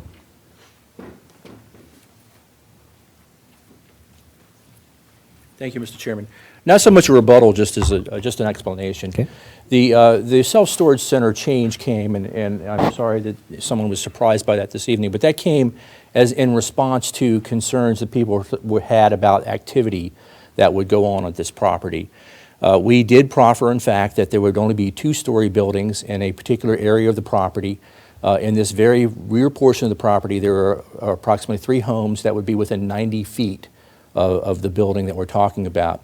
And again, the reason for the change to the self-storage use is because people were concerned about the evening activity that might be accompanied or that might go along with office use or some type of retail use. There's always been a building in this location. It's always been about this height. The issue now is just that it's a self-storage building instead, and we think that's going to be a quieter building with less light and less activity and have less impact on the neighbors. Okay. At this time, we'll close the public hearing and bring it back to the board. I believe Ms. Maurer has a question. Don't walk away. The question is it an indoor, completely enclosed storage building, not the new type that they have, which is all climate controlled and indoors? Yeah, let me look for a confirmation. It is the urban style, they call it, and so it is enclosed. Would there be any exterior or smaller buildings? Yeah. Okay, so the indoor storage facility. It so is we the, could yes ma'am, it's not the have windows internalized. on that one side and call it a day? Okay. Mr. Snowitz? I'm a little confused. The current plan, does that call for a 2-story or a 3-story? The current plan calls for a 140,000 square foot, 146,000 square foot rec building that would have been 60 feet in height, much taller than the building that we're talking about now. So the 60 feet, how many stories is that? Because it was a recreation building, it had a huge clear story inside, so they're not really comparable. One, it was going to have a big gable roof. It was a building that was 2.5 times larger than the Jeff Rouse Swim Center. So if you can picture the Jeff Rouse building, I'm sure you're familiar with that, it was 2.5 times bigger than that. So let me, I'm kind of slow on this stuff now, so Okay. bear with me.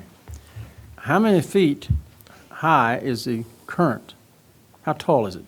The Number of current feet. building is proffered to be up to 60 feet in height. And the new plan? The new building doesn't have a specific height limit on it. The stories would be about 10 feet, so it would be 30 to 40 feet in height with the parapets and mechanical equipment on top. So you'd be 20 feet lower? Yes. Okay. It's a different location, be clear. The recreation building was slightly located in a different, it was actually located in an area where it would have greater impact on more houses instead of being at the back of the property. Thank you. Okay. We need a motion to have some further discussion. This is in the Garrisonville district. Well, I'd like to move approval. I'll second that. And I'd like to hear what people have to say about this. Okay, that's for 016-27. Any further comment? I'll go. Oh, did you want? Nope. Ms. Maurer? Well, I am going to support this project, and I'm going to support this project for a number of reasons. Number one, I want to commend Ms. Sellers for working with the community, for going out and working with North Stafford High School, for actually walking the lot with North Stafford High School. I also want to commend the applicant for also working with the community on this, taking out that the one road, the connection that was of great concern to the community when this was first done. But quite frankly, when this was approved in 2012, talk about a traffic nightmare that was created.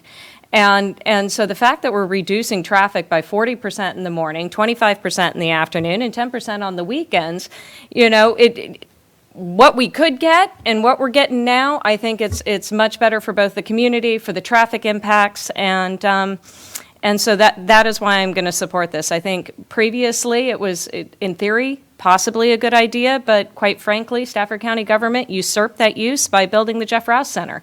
And so, the government got involved and now created a facility or a property that is not necessarily usable. And so I think it's incumbent upon us, because we destroyed the value of the first property by creating the same type of project down the street, that to amend this proffer in this way. And the fact that it's reducing traffic and it's also addressing several of the residents' concern, I will support this project. And several of us made that first decision. And just so you're aware, the Jeff Rouse Center was known about, and several of us kind of knew that this would never come to be, but just because we think a business is going to fail is not actually a legal reason to say no to the rezoning. That was really the only thing I didn't see that would work about the plan. But unfortunately, Virginia law doesn't allow me as a supervisor to say, you can't do this because you're going to fail. So that's kind of where we ended up where we were. So any further discussion? Mr. Snellies? I'm still a little concerned about this buffer. 50 feet isn't very far. I mean, that's from here to there. And if you've got these trees that are dropping leaves every fall, I mean, I've got the same situation in my house. I can't see my neighbor's house during the spring and summer, but I can look right across into the bedroom during the wintertime because there's no leaves on the trees. I don't know what the answer to that is. I don't know if we take those trees out and put up Leland cypress, which will block everything, but I'm very concerned about that one part. Mr. Chair, I'm going to substitute motion to defer until the next meeting. Okay, do we have a Second on the motion? We have a second. And I'll tell you why. Discussion on the deferral. Yeah, and I'm moving deferral because I made a commitment to someone that I'd let them have a little more time to try to work out something with the schools. I like the project. I think Wendy's absolutely right, that even though they knew about the Jeff Rouse Center, that we've pretty much rendered that useless as a use. And I don't necessarily think all of the traffic impacts associated with the site really are necessarily, all their problem. They're going to have to work with VDOT and with the schools. But I'm hopeful that next time this comes back, we'll be able to hear that they have something worked out more concrete with the schools and how we're going to deal with it. My idea about a no U-turn during morning hours, it's a serious suggestion. Again, if you happen to be in an area where there's a high school in the morning, it shuts the whole place down. And if you're in the right kind of place, like Stafford Avenue, the Stafford Avenue residents hate it. All the kids coming to school completely. Stafford Avenue is the small road that runs parallel to Route 1 behind the Fast Mart over here. It's completely backed up all the way to the school board meeting building. So, I mean, I think it's kind of a big deal to add any kind of traffic in the morning going into the schools or intermingling with the schools. And so I think we can give this another, until the next meeting, which unfortunately is another month away, to try to see if we can reach some resolution. There's no question that Don Hart does the best, most thoughtful applications I've ever seen. He's come before us and he's never been denied because he does such a good job and he has quality products and his word is gold. But I don't think we need to see this fail. By the way, you need a majority to pass this. I think a deferral is your best move right now, and come back and hopefully pick up a couple votes. You'll get mine for sure in the next meeting. Thanks. Any comments on the deferral? Ms. Sellers? Well, the idea that the schools did not have enough time is infuriating, because the schools got the same email that I did 2 weeks ago and were asked to respond 3 different times over the last 2 weeks to the proposal. So to say that it's because the schools need more time to work something out is absurd and infuriating, because it took me 2 months to get them to walk the property. And then they wouldn't have responded until I called them last night and said, you guys need to respond to this. So that's just frustrating. As somebody who, I graduated from North Stafford, my 2 younger sisters graduated from North Stafford, and all 3 of us worked at McDonald's, all 3 of us. Over the years, the same store manager has been there. Those kids leave school, and where do they go? They go to McDonald's.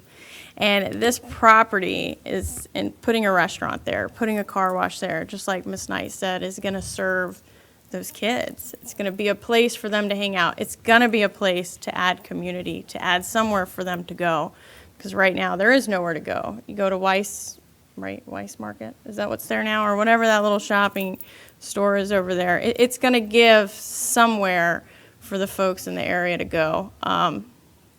So I'll accept deferral, but to say it's because of the schools is absolutely absurd. Mr. Mulday? There are two brand-new school board members, and believe it or not, the schools are controlled by, as they should be, the 7-member elected school board. And I happen to know that two of them don't think for a minute that they will take this lightly. And one of them did graduate from that same school. So it's not uncommon at all for a complex rezoning like this not to get passed on its first time through. I don't know why anyone would expect it, and I think it's reasonable to try to get more answers about hooking up to Wolverine Drive and the moving of the security and the cost of moving the lights. I mean, it's just, those are not small things. Mr. Snellings? Mr. Chairman, I would not vote to defer if it was because the schools didn't have enough time to respond, because I know they did. They've done this to us before, and you're correct, the school board does control, but the reality is their administration had time to respond to this request, and they did not do it. I will vote for deferral, though, however, and ask Mr. Hart to look again at the buffering, if he would do that. In the end, I think this is a good project. I agree with Ms. Maurer. This is going to reduce the traffic. It's going to eliminate that inner parcel, and I think it's a much better project than what we had before. Thank you, Mr. Chairman. Ms. Bumke? Yeah, I seconded the deferral because I am concerned about the uses, the buffers, and then also the transportation. I don't know. It's kind of odd that we had a project that was an F and this one's moving up to a D. It still doesn't make me feel very good. You know, I'd rather see something in the B or C area. So I don't know. That just kind of gives me heartburn. So if I had to vote on it tonight, I would probably vote against the project because of some of these unknowns. The transportation issue is the biggest for me, but that's why I seconded the deferral. Thank you. Okay. Any further comment? I'll just add that I remember when Ms. Sellers worked on her first project and it didn't go her way. She was very passionate, and you are about this one, but this one is night and day. This one is, I think this one's pretty close to being ready to go. You've done a lot of good things. I think you had a good developer this time who knows how to reach out to a community, and it shows by the people that were able to come out tonight. So I look forward to the vote in January when this comes back up, if this motion passes. Okay, please cast your votes for the deferral. And this would be the January 24th meeting because the January 10th is just organizational, just for clarification. Tally the vote. Motion passes 6-0 with 1 abstention. Next, we will have item number 23, Planning and Zoning. Consider an amendment to the zoning ordinance regarding signs.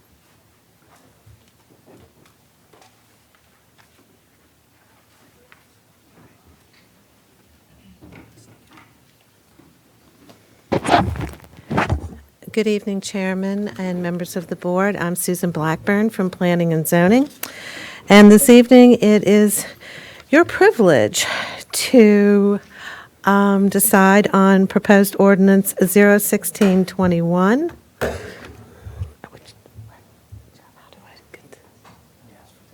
Oh, can I have the computer, please? Oh, this one, okay. This is coming before you due to a Supreme Court case, Reed versus the town of Gilbert, Arizona, and the result of that decision was that signs cannot be regulated due to content. The Virginia Local Government Attorneys Association, VLGA, assisted the localities when this was decided by drafting an ordinance in compliance with the Supreme Court decision. And the proposed ordinance before you is a blended version of both the VLGA document and the current county regulations. And the Supreme Court case stated that the sign ordinance cannot regulate signs by content of the sign. And this would affect shopping center signs, place of worship, school, subdivision, home occupation, model home, and even critical resource protection areas for our RPAs. All of those currently now are designated as a sign, so many square feet, so high, in height, where it can be located, according to that use, and that use has been determined to be content. So the changes in the ordinance, we have, it has been designed such that signs are not designated by a specific zoning district, but by a category. We have residential, which also includes agricultural, commercial, office, industrial, or planned development. And the signs are designated as permanent or temporary, and it also further defines types of signs by adding more definitions, and it prohibits materials for permanent signs such as cloth, canvas, vinyl, paper, cardboard, and plywood. And items that were not determined by the court case, but were included in this particular draft, where there was discussion about temporary sign regulations, that there would be no permit required for them, but there would be a time limit, a number of signs, and the size of signs. There was going to be a permit needed for window signs, and no more than 25% of the window to be covered. Off-premise signs, which are considered general advertising. There would be no setback, which currently there is, and no distance between signs, and it was expanded where they could be located.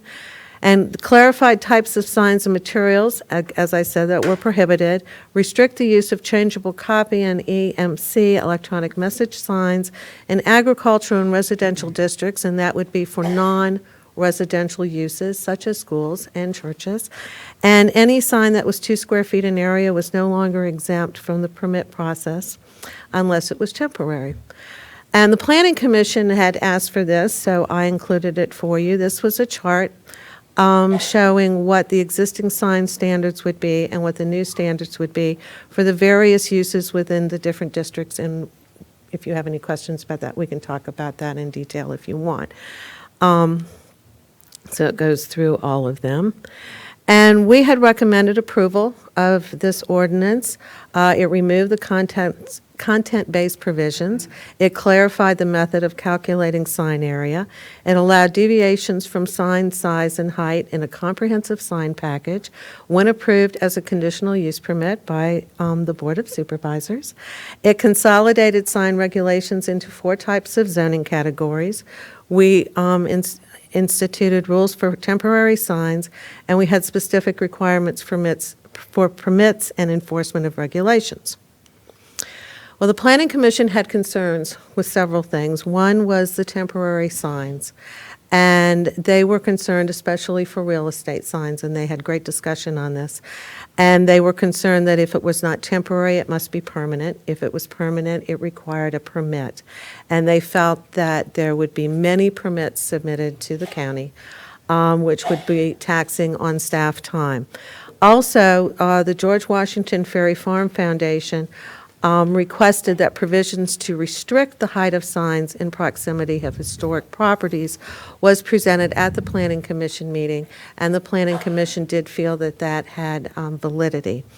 And they Ms. were Powell has a question. Yes, ma'am. So the real estate signs, the Fredericksburg Area Association of Realtors submitted language that. Yes. Did that get incorporated? That was submitted after the Planning Commission Okay. hearing. Within our ability to incorporate it. Yes, yes. And the Planning Commission did vote 7-0 at the October 26th meeting to recommend denial of this amendment. Now, as you had talked about, Ms. Maurer, information that was submitted since the public hearing, we did receive a letter from Silver and Companies. They were concerned about the electronic message signs, how the calculation of square footage was done for signage, and the number of freestanding signs. And the Fredericksburg Area Association of Realtors were concerned about the smaller real estate signs. And our recommendations are still to approve proposed ordinance 01621. For it does remove the context-based provisions, it clarifies methods of measuring signs, it allows for the deviation of sign area and height regulations through an approved CUP and a comprehensive sign package. It consolidates the sign regulations into 4 types of zoning categories.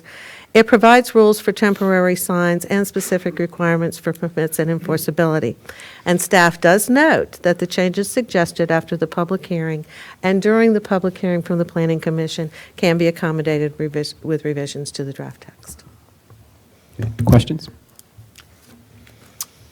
Look, can we specifically kind of run through those revisions? There's some Alexandria city code that really did a good job addressing all of the real.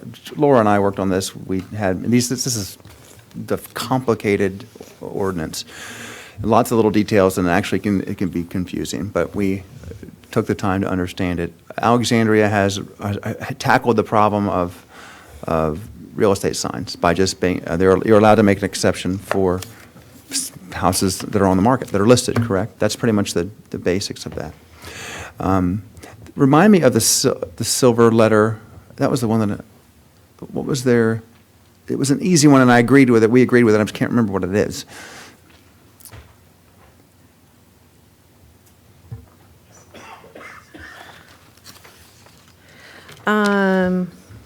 They were concerned about height. They were also concerned about buildage frontage. Frontage. Duration and revocation of a permit. Do you remember which? Yeah, and what changes were recommended? I think that some of that was already dealt with. Well, they wanted 6 months is not enough time for a sign to be constructed in many instances, and that was part of dealing with the duration of a permit, and I think we did make provisions to change that, or at least talked about changing that would be governed under a permit process through building inspections. And we talked to at least 4 different, including the American Legion, contacted us, and we don't. All of them, except maybe the Silvers, were satisfied that we had made some adjustments. The question I want to ask is, except for the content-based nature of this, what I found when I heard people feedback was a lot of these laws already exist. We aren't changing as much as people think that we are. Temporary signs, illegal signs are placed up and down medians. What kind of things stand out in your mind as changes that are new? The big thing, not content-based. The big changes. thing is what would be the small 2 to 4 square foot temporary signs The 2 square foot temporary signs that go up in basically for people's property to be for sale. I don't know, and that's content based, but that is one of the big. We've always things. we've always allowed up to 2 square feet, not temporary, and definitely in any Yes. category. And Yes. I don't know that Laura and I disagree that we should. I don't think we thought we should stop doing that. Is the new? You agree, right? We weren't trying to. It's not considered a temporary sign. We have people that do, for instance, an accountant might have a small sign on their yard made out of wood. I see it a lot. Or a photographer or a person that does marriages. I've seen there used to be one of those. Notaries. That's the one thing I read in the final latest version that I didn't think that we had. That wasn't the message we had sent. Right now, the draft you have that went to the Planning Commission would prohibit that 2 square foot sign in agricultural, for instance. A sign permit is not required for the following, and it's signs erected by government bodies, changes of messages on marquees, changeable copy signs, electronic message center signs, or an existing permitted sign. Temporary signs as follows, and that was official notices or advertisements posted or displayed by or under the direction of a public court. And then it goes on to say 3 or fewer signs at any given time per lot, no more than 32 square feet. I'm actually, we Right, made we that. talked I know about what that, you're gonna read. right.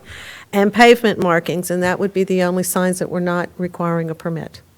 Right. So we did inadvertently Yes. abolish the up to 2 square foot sign you can put on your property if you want to. Yes. Forever. And I didn't mean, I wasn't, I don't know, Laura, how do you remember that? I don't remember that being our intent at all. I wasn't, that's the big thing that jumps out at you? The biggest change? All the yeah. other stuff that we look at and we think we're trying to, the big banners, those have always been illegal. The feather Yes. signs that are 10 feet They've- tall, they've always always been been- illegal. We just right. don't enforce it, and we don't necessarily have to enforce it now, but they've been illegal. I mean, I don't like them, but we're not changing anything. What about the small signs?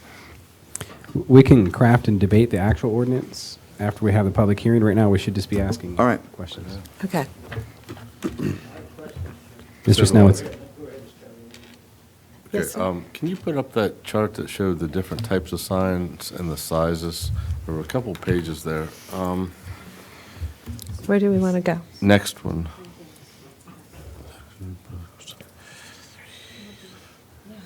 What's she saying?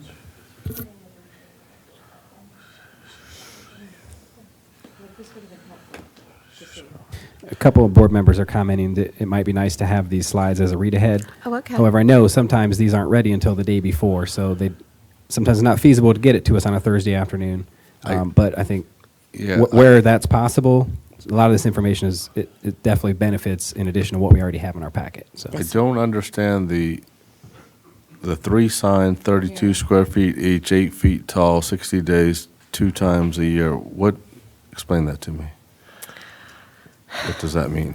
On a parcel of land for 60 days, consecutive 60 days, twice a year, you can have 3 signs, and 32 square feet apiece. 8 feet tall. Those are three 4x8 signs. 4x8, then. Mhm. Okay. Okay, all right. Are you getting that now? Do you I understand do. the It's just reason a- for it? We can get rid of it if you want to, but it's going to be. No. Mr. Snellwitz, please.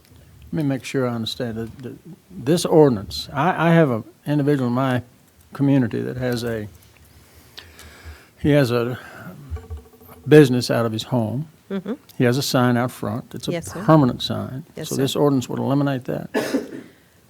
How large is the sign? Well, No, it's it not- wouldn't eliminate it.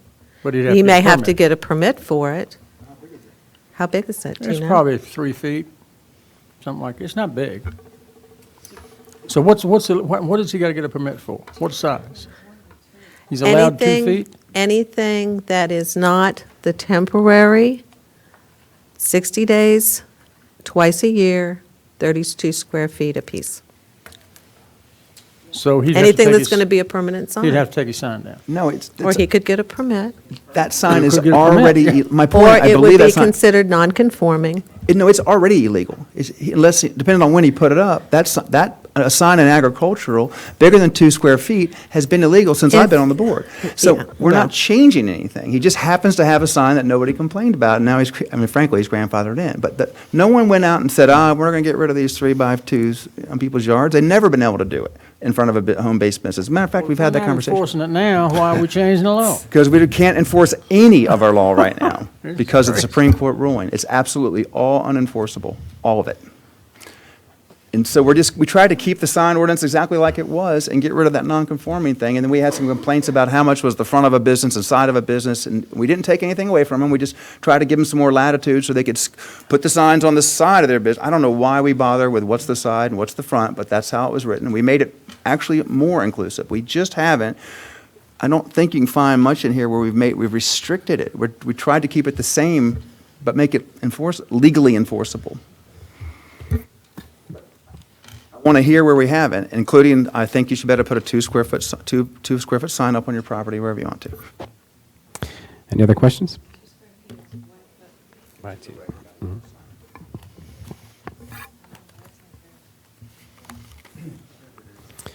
Okay, if we don't have any further questions, at this time we will open a public hearing. Anyone in the chambers wishing to address the board on this topic will have an opportunity to do so. Anyone in the chambers wish to address the board? Please come forward. State your name and address for the record. You have 3 minutes to speak. Good evening. I'm Laura Fangman. I'm in the Rock Hill District, and I'm actually on behalf. I'm a realtor, so it was important to me just to be here to see how this progressed, and I wanted to let you know how strongly we feel about it. That there was a good bit of a significant amount of work that went into finding some language that the board might find appropriate as far as amending. I know that most of the law is as written, and we were just making it enforceable, but the little small change really impacts significantly. We have over 1,500 realtors in the Fredericksburg area. The amount of time and money that would be spent to get permits for homes that don't sell lickety-split like is starting to happen right now, it would just be absurd to try to have county staff deal with that. So just wanted to, I suppose, speak my piece and ask that you please consider the language that was submitted. Thank you. Thank you.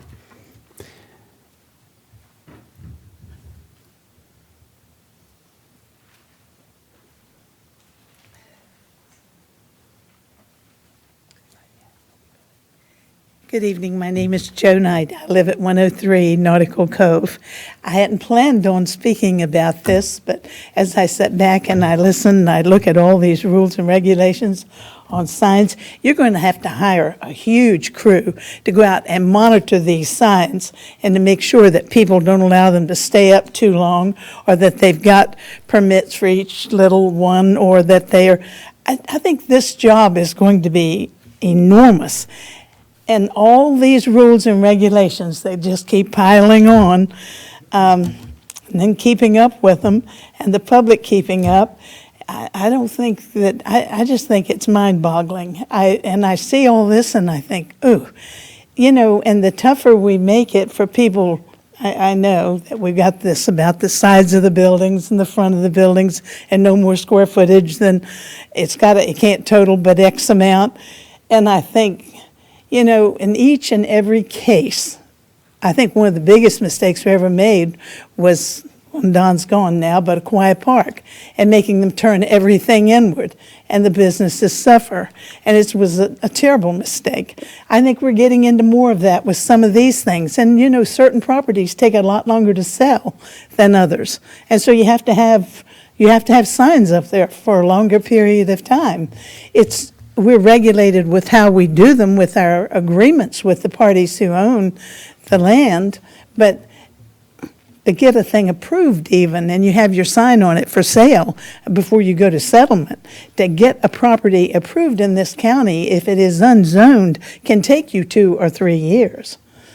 So you see, I mean, why are we regulating the heck out of everything? I mean, that's what crossed my mind, so I had to get it off. Thank you very much. Thank you. Anyone else, please come forward.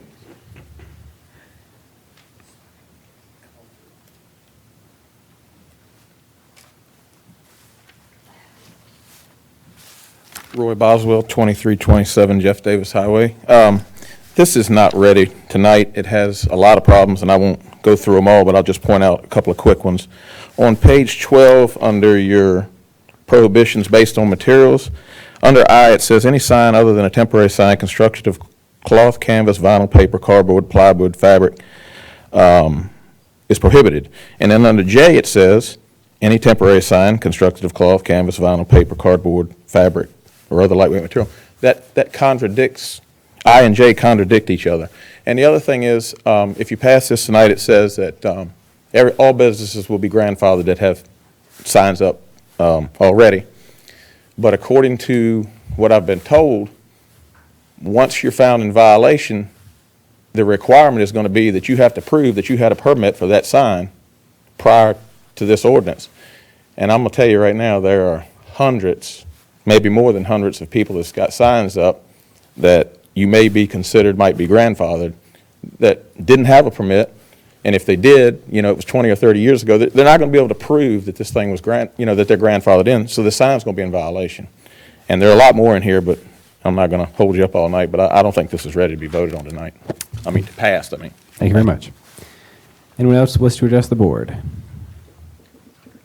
Okay, at this time, we'll close the public hearing and bring it back to the board for action. It's not zone or district specific, so. Question?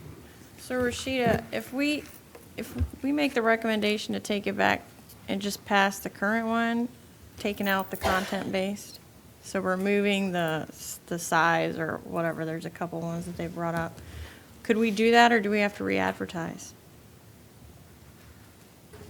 Supervisor. What kind of changes are we allowed to make tonight in order to vote on it, or?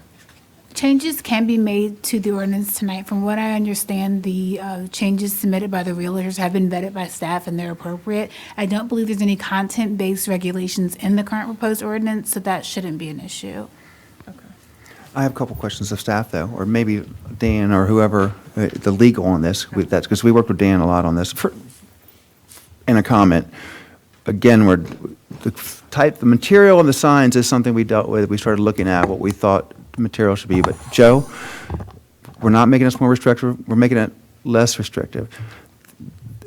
It's just, and I know it's hard, take the time to get into it, read the sign ordinance, and do what we did, and you'll see that we're not changing, we're not making it harder, we're making it easier, but we had to get rid of content-based signs, political signs, for instance, can't have an exception under the new law. I and J are contradicting each other under Section 12. Can I get an explanation on that? Number I says, any sign other than a temporary sign, and it lists cannot be considered made out of cloth, canvas, which in the back doorway says it's a permanent sign. And J says a temporary sign. So I is referring to a permanent sign, and J is referring to a temporary sign. And do you have to prove you had a permit on a grandfathered sign in order to not be cited? Mr. Chairman, Mr. Milday, without going into too much detail, the burden is generally on the person trying to prove a non-conforming use, that they had the non-conforming use in existence prior to the ordinance coming into effect. And how is that different than the sign ordinance we have right now? I'm not sure I understand the question. If there are signs that are we're not really changing, are we, by virtue of changing? I see. If they're already illegal now, then they're illegal, and they will continue to be so. So they're not anymore. And they would have to prove that they had a lawful status at one point in time. But are we making some existing signs from 6 months ago illegal that weren't currently illegal? Are we limiting, okay, you're saying, are we narrowing Yeah, the are we coming ability- back in and saying, hey, now your sign we let you have for the last 30 years, it's no longer legal? I don't think that would be the effect. I think for going in prospectively, there might be some changes that we can't foresee. Maybe in the area of temporary signs, it's being limited Well, if you had a sign somewhat. for 30 years, it's not temporary. Okay, Sure. or 20 or 50. I was just speaking as to I know. the I wasn't, scope I'm just saying that in general. And can we, and this is a legal question, can we change so that you can have up to 2 square feet on your property like we've always been able to do? Can we put that back in without having to run back through a public hearing? I think you can make that change. It was advertised as a comprehensive amendment to the sign ordinance affecting all of the districts. And so lastly, if there's support on the board to move what we have forward, I think we've answered the criticisms we've heard, and I've been looking for criticisms. I've hunted them all down, talked to everyone that was complaining. Can we also send it back to the planning commission and let them, maybe Mr. Boswell or Joe, want to be involved in a subcommittee that can do what Laura and I did, which is start digging into this and make some recommendations, but in the meantime, we'll have an enforceable sign ordinance. Is that legal? Can we do that? To adopt it tonight and send it back? No, later? adopt this and then set up, trying to Sure. ask the planning commission to make recommendations on the new I ordinance. think you can certainly do that. It would be another round of just a revision like any other. It's up to revision. them whatever they bring forward, right? Well, that would be my recommendation. Real quick, I'm going to go to Mr. Calvary in a second, but when we prepared for the meeting, I thought we were going to have a version with the Realtor changes included, so we could... That's what I mean. I mean incorporating the Realtors. Well, when we prepared for the meeting, I thought, perhaps you were there, right? I thought we were going to have that version ready in front of you with a red line, because we kind of assumed that's where this would go tonight. However, I don't see that, and I should have caught that when the packet came out. Because I think just to say, 01621 with those changes, I don't think anyone up here will be comfortable voting on that. Agreed. So I think Are what they we're going not- to end up having to do is defer, get those changes in there, that one temporary change there. I and move perhaps. deferral. Okay. We have a motion to that effect. Is the staff motion clear? Okay. All right. Any further discussion? Mr. Cavalier, you had a question. Do you want I that just answered have now? one question kind of to follow on the same vein that Mr. Mode was asking, and we're talking about pre-existing businesses, those that have been there for a long time. And, now we're going to change the rules, but the same, if we think they're in compliance now, they'll remain in compliance. Shouldn't be a problem, but those always tend to be very discretionary things and up to the individual who's out doing the inspections many times. And, you know, where we don't seem to have, you know, a clear baseline, a clear enough baseline to say, this is exactly right now, so that's going to be the way it has to be from here on out. Instead of, and what happens when those businesses sell and it become another ownership group? Are they going to be allowed to maintain the same kind of signage that their grandfathered predecessor was allowed? Or are we going to then put new restrictions just because a new owner has it? I am troubled too that, you know, I don't know where all these people are going to come from that are going to go out and be enforcing these rules. I just don't see us having that sort of a staff available to be out doing these kind of things, because this is very complicated. I mean, you know, you'd have to carry around an encyclopedia with you to come up with every instance on what type of, you know, signage is and a measuring stick to see if you've got more than 25% of window coverage. The enforcement of this particular ordinance troubles me greatly. And I'm not hearing anything that makes me feel better that we have a clear handle on this. I mean, is there anything that you can say to make me feel better about that? I think particularly for the business signs, when, and I'm sorry that the chart was not included in your package, but for example, wall signs, you got 2 square feet per 1 linear foot. You still get 2 square feet per 1 linear foot. What they did end up doing was having a maximum of 200 square feet for a wall sign. That does not include your freestanding sign. It's a wall sign. And that is allowed on all the walls of your building if you are a freestanding building. If it was a freestanding sign, you only got 0.25 if 0.25 square feet per linear building if it was a shopping center sign. Now you're going to get 1 square foot for each linear foot of building.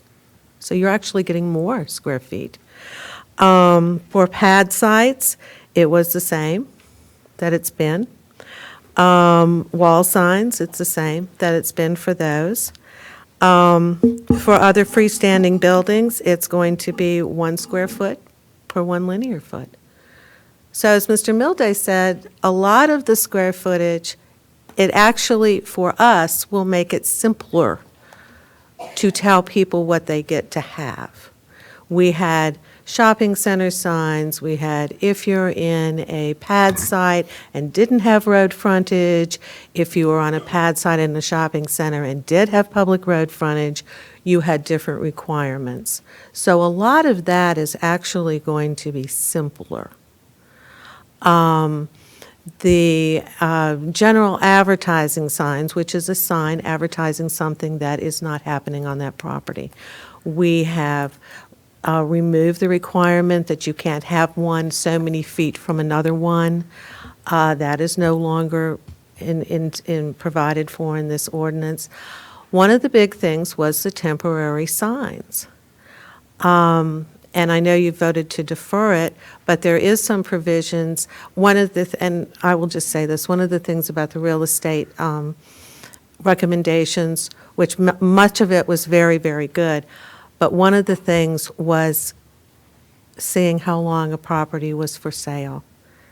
And that would mean we would have to track in the MLS books how long a property was for sale. And that, I think, would be a little encumbering on us. But, I mean, there were other things, and we can present language to you all, including their language.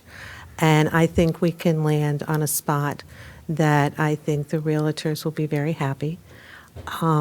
It will make less work for us, and I think it will still follow the intent of what everyone wants with good signage and not unnecessary signage and still very usable for everybody.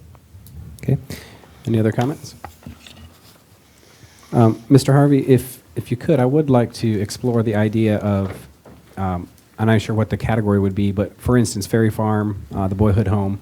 I know the McDonald's there, I believe, has some restrictions with the property itself. Their sign is not allowed to be so high, but shopping center right across the street, I think the idea is if there's a way to perhaps protect those areas, it's not content-based because we don't care what the sign is. We just, if you're within a certain culturally sensitive, I would say the historical overlay, but they asked us to take them out of that, so can't use that.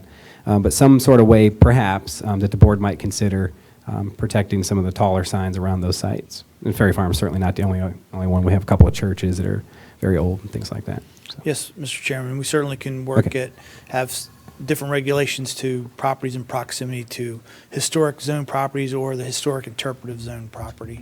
Okay, and I would say that doesn't need to be in the draft. I think the board had those two items they would like to see in the draft. Mine was just more of perhaps we could add it at the end. So.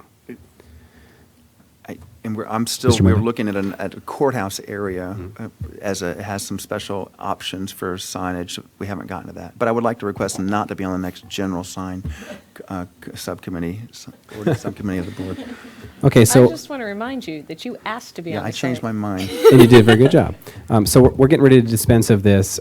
We will need to probably bring back a new send down in January to have the Planning Commission take a version 2. And I think I've heard from a lot of them, they understand that we need to get something on the books, but they also have a lot of recommendations I think would be useful to us. Mr. Chairman, if I may, I was looking at one of the things I think the conversation, and that's what was missed in some of it, is we wanted to make sure, and I think Dan alluded to it, we're doing a comprehensive sign agreement. We wanted to make sure that whatever we advertise, if we need to incorporate some of their suggestions, we wouldn't have to go back and have another public hearing, which I think was there. The problem is we're not seeing those suggestions fully like we did. That's what we Okay, so we'll give them another shot at this. Okay, if there's no further discussion, please vote on the deferral of 01621. Tally the vote. Motion passes 7-0. Next, we have item number 24, Planning and Zoning. Consider amendments to the county's cemetery ordinance. Good evening, Mr. Chairman, board members. I'm Jeff Harvey, the Director of Planning and Zoning. For this presentation, I'll be accompanied tonight by Planning Commissioner Crystal Vanucci. She's worked with the Planning Commission and a subcommittee to help bring this ordinance to fruition. I'm going to hit the highlights, and she's going to give the board some more detail about the process and background of how we got to the recommendations in the ordinance. If I can hit the computer, please. The county code currently is out of compliance with state code. We need to bring it into compliance with state code. By doing so, we're going to repeal Chapter 8, which is currently entitled Cemeteries, and move certain sections of the code to Chapter 17, which is miscellaneous offenses, and also Chapter 28, zoning. State code basically says regulations pertaining to establishing cemeteries has to be in our zoning ordinance. And the proposed change would establish a new process for locating cemeteries. State code requires that to establish a cemetery, you have to have consent from any property owner within 250 yards of the property, unless it's separated by a state road, and then it's reduced down to 250 feet. Our current ordinance stipulates you have to have minimum tract of 25 acres. The state code limits the size of a cemetery to no more than 300 acres. There's proposed standards in the ordinance that have standoffs from a cemetery to a private drinking water well, a public water supply, and also reservoirs and perennial streams that drain the reservoirs. And those deal with water quality issues that Commissioner Vanucci is going to talk about in a little bit. Mr. Chairman? Mr. Snelling? I'll ask a question real quick. Could you go back to the previous slide, Jeff? Yes, sir. It says consent from property owner within 250 yards unless separated by a state road. So if I live across the road from a piece of property they want to put in the cemetery, I'm not consulted? Mr. Snellings, you are, provided your house is within 250 feet of the cemetery. Okay, thank you. You're welcome. New cemeteries will require approval by the Board of Supervisors, with exception of for burials for family members or churchyard cemeteries. Those are exempted from the requirement to be approved by the board. The board would hold a public hearing, and the applicant would have to go through essentially something very similar to a rezoning process. And that application process would go to the Planning Commission, would not go to the Planning Commission, but would have requirements for a general development plan. The board could impose conditions with the approval of the ordinance and to mitigate impacts. Staff is recommending adoption of the proposed ordinance, and at this point in time, I will turn it over to Ms. Vanucci for her background. Thank you, Board. Mr. Chairman, obviously, I think many of you know me. I'm the Planning Commissioner for the Rock Hill District. And as Mr. Harvey mentioned, the Planning Commission created a subcommittee due to the importance and complexity. Mr. Mildy, you know how these ordinances can be very complex based on the conversations that we just had on the sign ordinance. So we decided as a commission to create this subcommittee. And after looking at successful and continuous decision-making between boards and what I've researched as sort of best practices between successful planning commissions and successful county board of supervisors, it was best to come to this meeting as the chairperson of that subcommittee to avail myself to update the board on the public hearings that we had, on the process and the details of the ordinance before you. So with that, the creation of a cemetery is obviously a major land use designation, and it not only impacts the land it's created on forever in most cases, but much of the land around it, which is a major priority in safe and effective planning practices, as I've learned since I had to go to my Planning Commission new training that the board requires me to go to, which is why I'm here tonight, obviously, and so glad that I am not in the hot seat tonight. So cemeteries, obviously in Stafford County, are needed and can be a great asset to our community, but only with the appropriate water quality and resident safety in mind. So the steps to our decision with creating the subcommittee is we held a public hearing to get feedback from our community, and 4 items to note, including we consulted with Dan, the county attorney, to ensure that we followed strict compliance not only to state laws, but also federal laws as well. So there's 4 items that I wanted to note out of the public meeting without boring you of all the details of that meeting. Well safety was absolutely the 100% #1 concern of residents in the Rock Hill and Heartwood areas. I'm sure you guys have heard of some of the whales failing and being contaminated in the Heartwood area. So agricultural areas are very, very key to this. And why is that? Because based on our zoning, cemeteries are most likely to be established due to the land size in A1 districts. So we're pushing them more toward these private wells and waterways. Number 2, the public and the subcommittee did not make any changes to existing cemeteries. So if that's on your list of you're freaking out, don't worry. We did not make any changes to existing cemeteries. Number 3, we used the state law as a baseline. As Mr. Harvey mentioned, we were 100% out of compliance with state law, so we incorporated all of that into this ordinance. And the state law requires a 900-foot setback from a public well. Well, back when this law was passed in 1930, that's kind of what there was. There was a public well. There were not that many. It wasn't that common to have residential private wells. So the residents of the community at these public meetings and our commission members, subcommittee members, felt very strongly that those same protections should be made to individual wells throughout the county, because at the time, like I said, the law was passed from the public wells. And then lastly, the commission and the public also felt very strongly that any perennial streams or waterways that flowed into the county drinking water should have those same protections. Again, that's not what a primary source of drinking water was in the 1930s, so we need to make sure that we're incorporating that state law 900-foot setback to the ways we get county drinking water and private drinking water now. So a couple things I would ask that you guys keep in mind when voting on this tonight. Our ordinance is out of date and it has to be updated. It's not a matter of with what, it's just a matter, it has to be updated.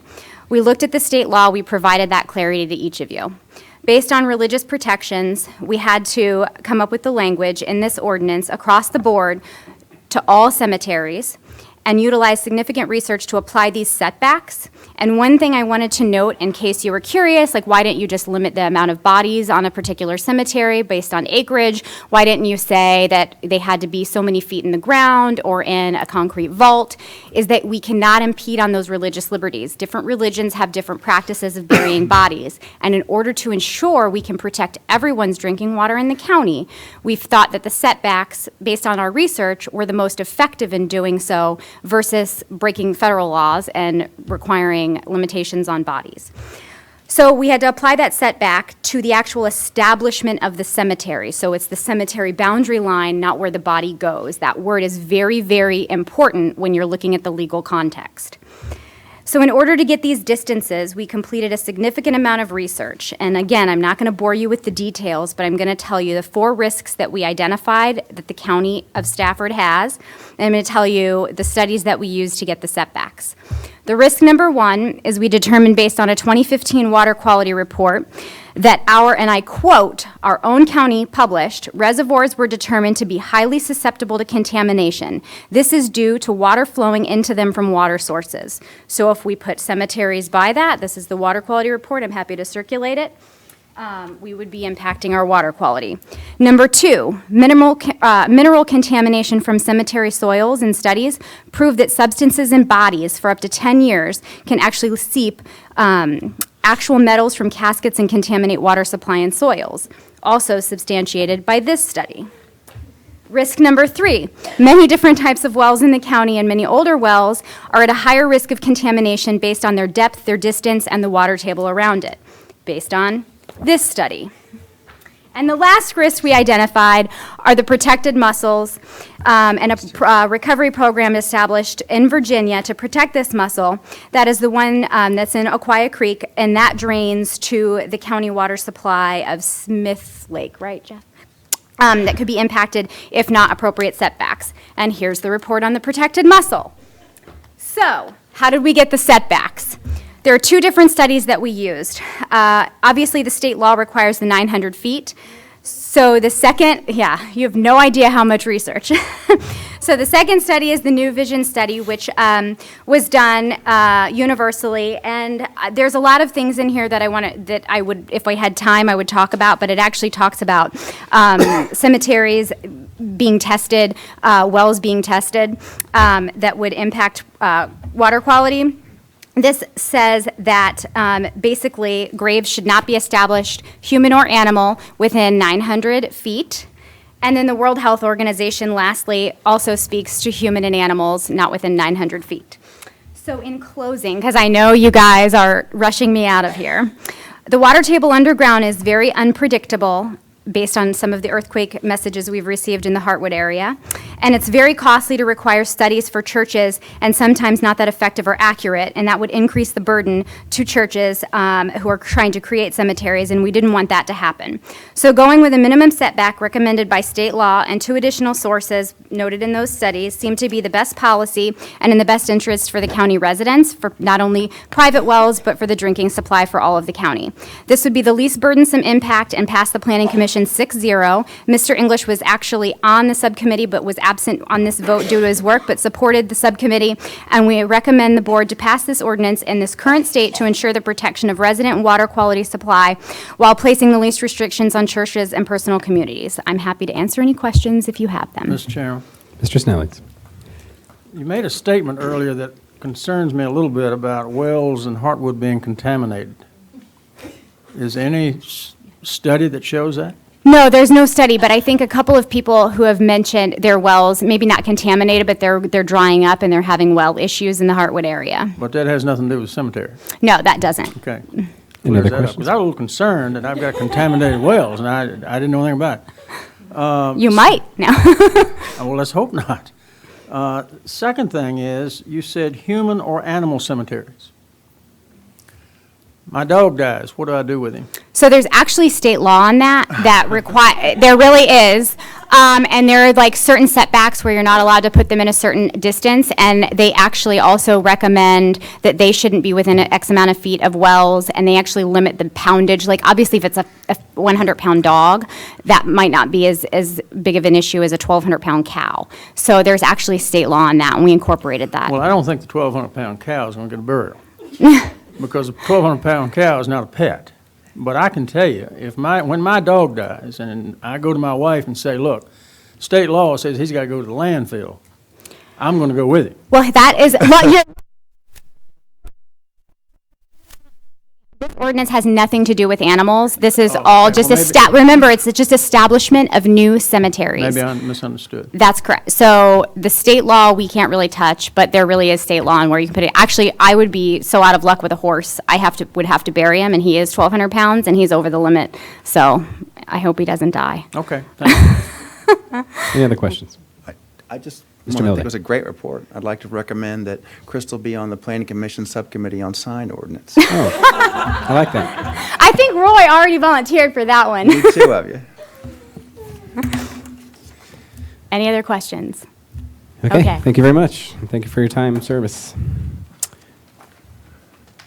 At this time, we'll open the public hearing. Anyone wishing to address the board on this opportunity, please come forward. Seeing none, we'll close the public hearing and bring it back to the board for action. I'll move 016-39. Okay, we have a motion and a second by Ms. Sellers. Do we have any further discussion?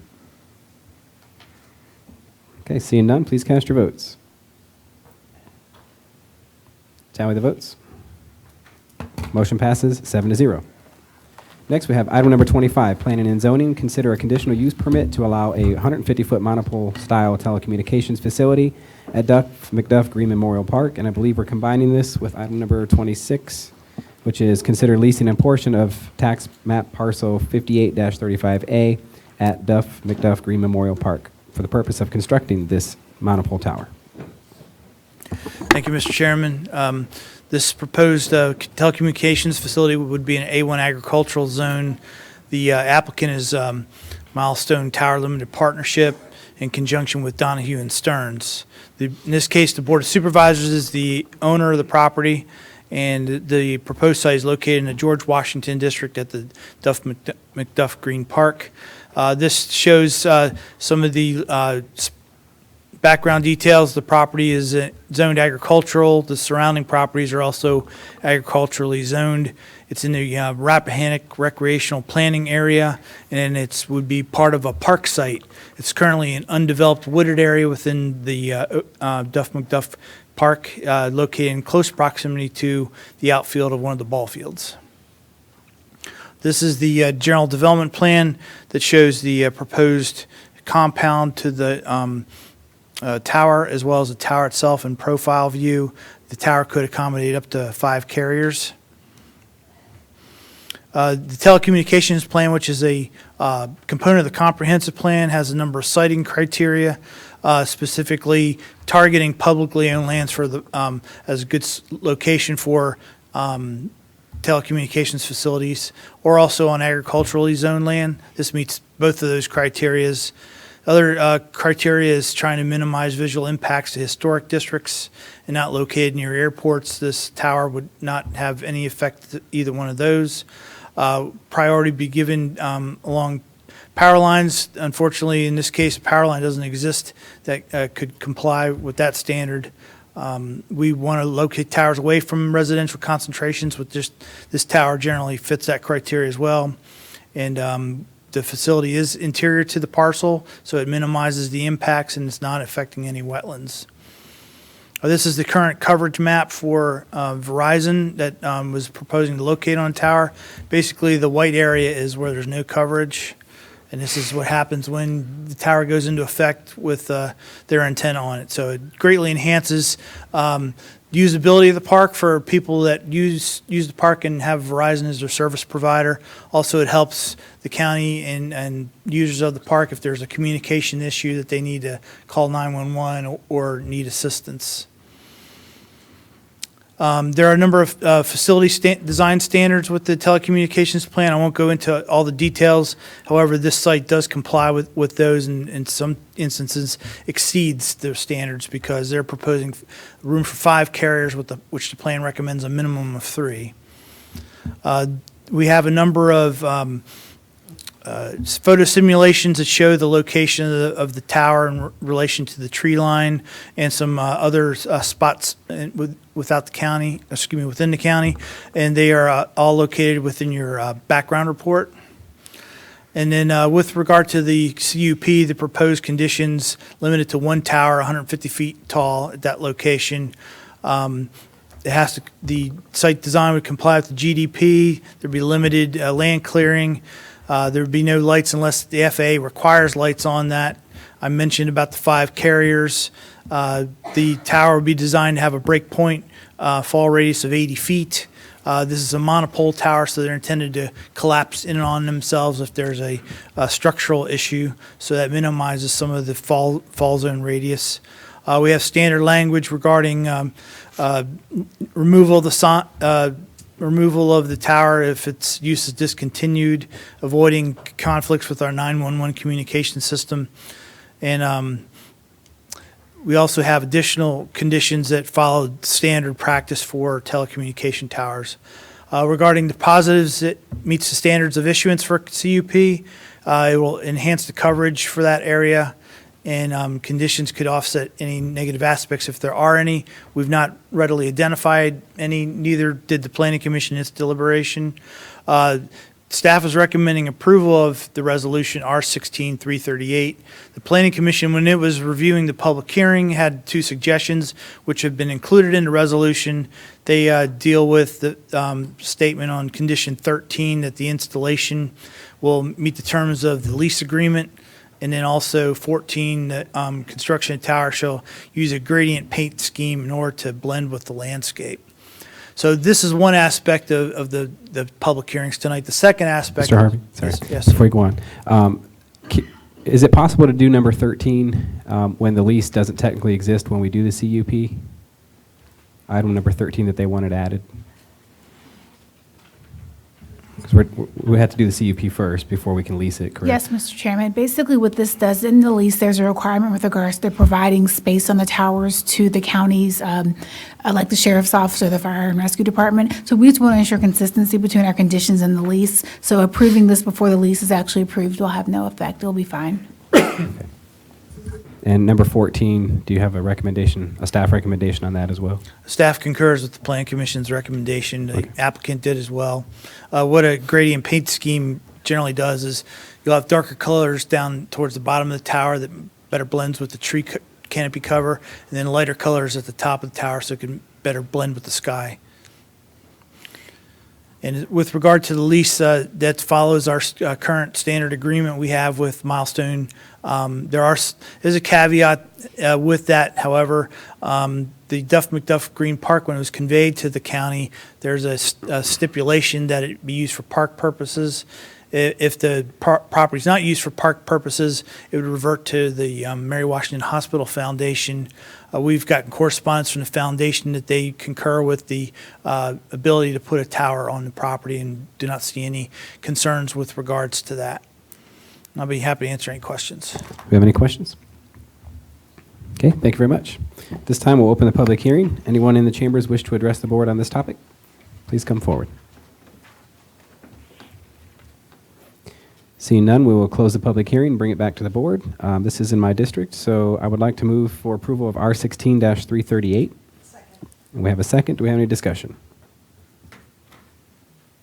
Okay, please cast your votes. Tally the vote. Motion passes 7-0. I'd like to move for approval of resolution R16-372. We have a second by Ms. Sellers. Any discussion? Please cast your vote. Tally the vote. Excuse me. Motion passes 7-0. Next, we have item number 27, Public Works, amend county code regarding parking restrictions in Somerset Landing and Seasons Landing subdivisions.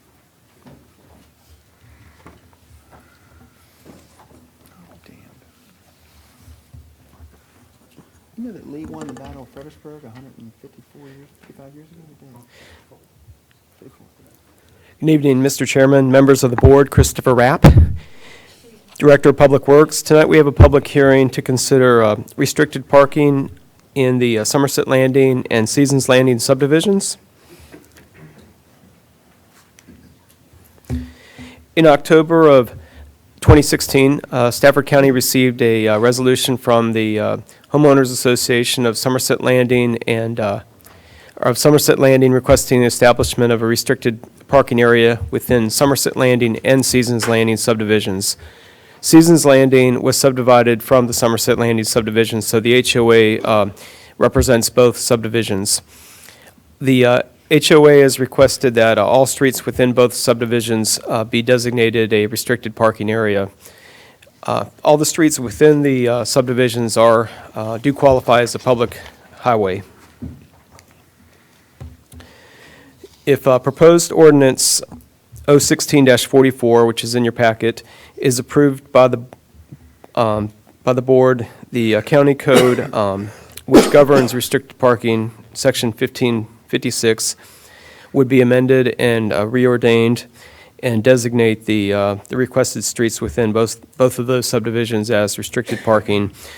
The county code 15-56 regulates and/or prohibits the parking of watercraft, boat trailers, motorhomes, camping trailers, commercial vehicles, and the parking of motor vehicles, trailers, or semi-trailers for commercial purposes. Here's a map of the proposed streets that would be included in the the restricted parking area. Be the dashed red and black.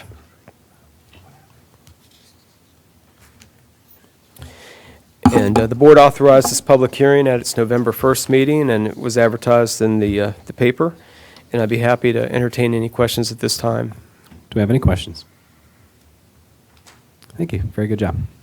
This time we'll open a public hearing. Anyone in the chambers wish to address the board on this topic, please come forward. Seeing none, I will close the public hearing and bring it back to the board. I'll move approval of 16-44. Do we have a second? Second by Ms. Mauer. Do we have any discussion? Please cast your votes. Tally the vote. Mr. Snellings is a yes. It's 7-0. Motion passes. Next, we have item number 28, public information. Authorize the interim county administrator to execute a cable franchise agreement. Good evening, Mr. Chairman and members of the board. I'm Shannon Howe, Public Information Officer. This resolution is to authorize the interim county administrator to execute a new cable franchise agreement with Comcast Cable. Our current agreement expires on December 19th.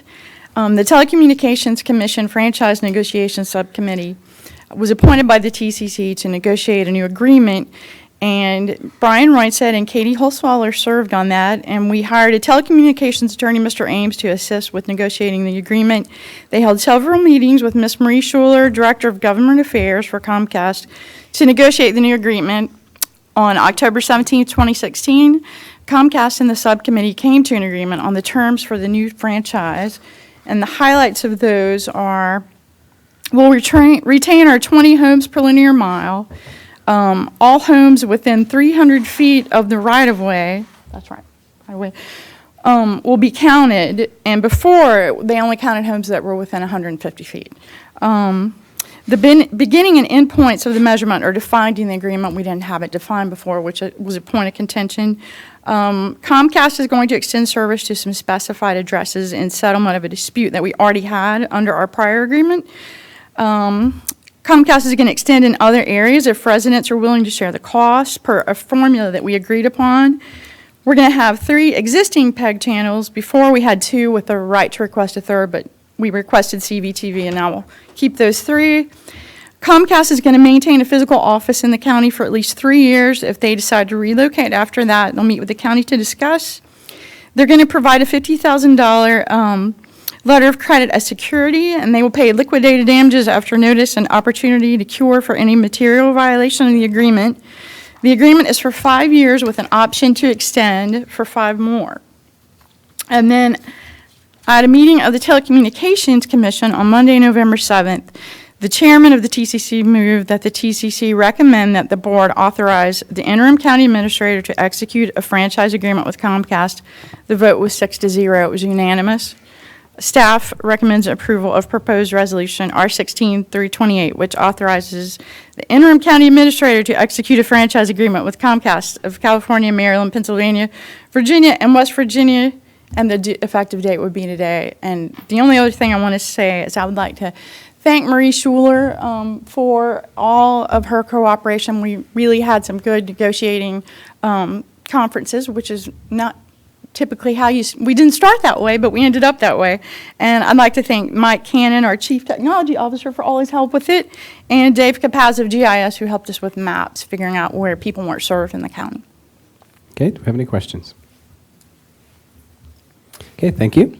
This time we'll open a public hearing. Anyone in the chambers wish to address the board on this topic, please come forward.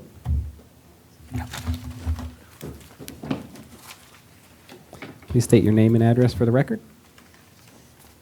And you'll have 3 minutes. Chairman Thomas, members of the board. I am Marie Schuler with Comcast. I'm not a resident of Stafford County, so I hope you forgive me. Comcast and the county have been working diligently to craft a renewal for our cable television franchise. Comcast or its predecessors, which would be Adelphia and Prestige, have been working with the county since the 80s, and we've worked really well with the county throughout the years and hope to continue to in the future. We do believe that we've received that we've put together an agreement that mutually benefits the county, the residents of Stafford County, as well as Comcast. And you heard Shannon speak about the benefits that we would be providing, so I'm not going to go into that. So we do respectfully ask that the board approve the franchise renewal. And I, too, would like to thank Shannon and Mike Cannon for their assistance in working out this document, as well as Brian Ronstadt and Katie Hulse-Lawler, who is on the Communications Commission. We all put in a lot of hard work to get to this agreement, and I think the board should be very, very pleased with the results. So basically, I'm here if there are any questions, and I thank you for your time. Thank you. Anyone else wish to address the board? Seeing none, we'll close the public hearing and bring it back to the board. Mr. Chairman, I'd like to move for approval of proposed resolution R16-328. Do we have a second? Second by Ms. Sellers. Do we have any discussion? Ms. Maurer? Mr. Chairman, I'd like to thank Ms. Schuler from Comcast and IT Mike. Brian, you did a fantastic job on this, and Shannon, thank you very much. I attended a number of these negotiations, and they were very well run. It was a model of what our volunteers do on our boards and commissions, and very proud of the document that has resulted, and I wanted to say thank you for everybody's hard work, because this is, you guys put in a lot of time and a lot of energy in this. Any other discussion? Okay. I would just add that I had my first 2 years of Stafford County government experience. I spent many hours in the TCC meetings with Marie, and something as simple as not really agreeing on where you measure things from really just caused so much strife and heartache. And our residents were thoroughly confused sometimes, and providers would try to help us, and we looked at each other, and there was really no good answer. So that was just one of the things I hope was accomplished in this agreement. When I look at the agreement, there's an awful lot of concessions on both sides. I think it's way more than I had hoped for. And I want to thank, obviously, our industry partners for meeting us in the middle, and, of course, our hardworking staff and TCC members for making it happen. So with that, please cast your votes for R16-328. Tally the vote. Motion passes 7-0. At This All time, we'll right. entertain a motion for closed session. Whereas the board desires to hold a closed meeting for one, consultation with legal counsel and briefings by staff members pertaining to actual litigation where such consultation or briefing in open meeting would adversely affect the negotiating or litigating posture of the board. Two, consultation with legal counsel and briefings by staff members pertaining to actual litigation where such consultation or briefing in open meeting would adversely affect the negotiating or litigating posture of the board. Three, discussion of the disposition of publicly held real property where discussion in an open meeting would adversely affect the bargaining position or negotiating strategy of the board. Four, consultation with the legal counsel employed by the board regarding a specific legal matter requiring the provision of legal advice by such counsel. Five, discussion and consideration of the acquisition of real property for a public purpose where discussion in open meeting would adversely affect the bargaining position or negotiating strategy of the board. Six, discussion and consideration of the acquisition of real property for a public purpose where discussion in an open meeting would adversely affect the bargaining position or negotiating strategy of the board. And seven, discussion regarding the performance of specific public employees of the county, and whereas pursuant to Virginia Code 2.2-3711, A1, A3, and A7, such discussions may occur in closed meeting. I missed that first part. Could you say that again? Just kidding. Can I have a second, please? We have a second by Ms. Sellers. Please cast your votes. Tally the vote. Motion passes 7-0. The board will now convene in closed session.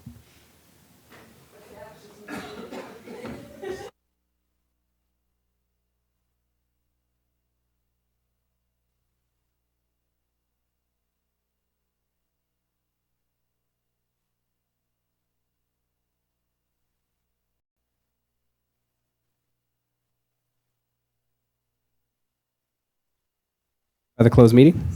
Do we have a second? Second by Mr. Snellings. Please cast your votes. Tally the vote. Motion passes 7-0. Entertain a motion. I move for motion R16-365, a resolution to refer to the Planning Commission an ordinance to amend and reordain Stafford County Code Section 22-118, water and sewer. Do I have a second? Second. Second by Ms. Mauer. Do we have any discussion? Please cast your votes. Tally the vote. Motion passes 7-0. I move for approval R16-366, a resolution to refer to the Utilities Commission an ordinance to amend and reordain Stafford County Code Section 25-161, when required, when prohibited, Section 25-162, certificate required prior to construction, Section 25-165, type, capacity, location, etc., and Section 25-166, inspection. Do we have a second? Second by Ms. Mauer. Do we have any discussion? Please cast your votes. Tally the votes. Motion passes 7-0. See no other business before the board. The meeting is now adjourned.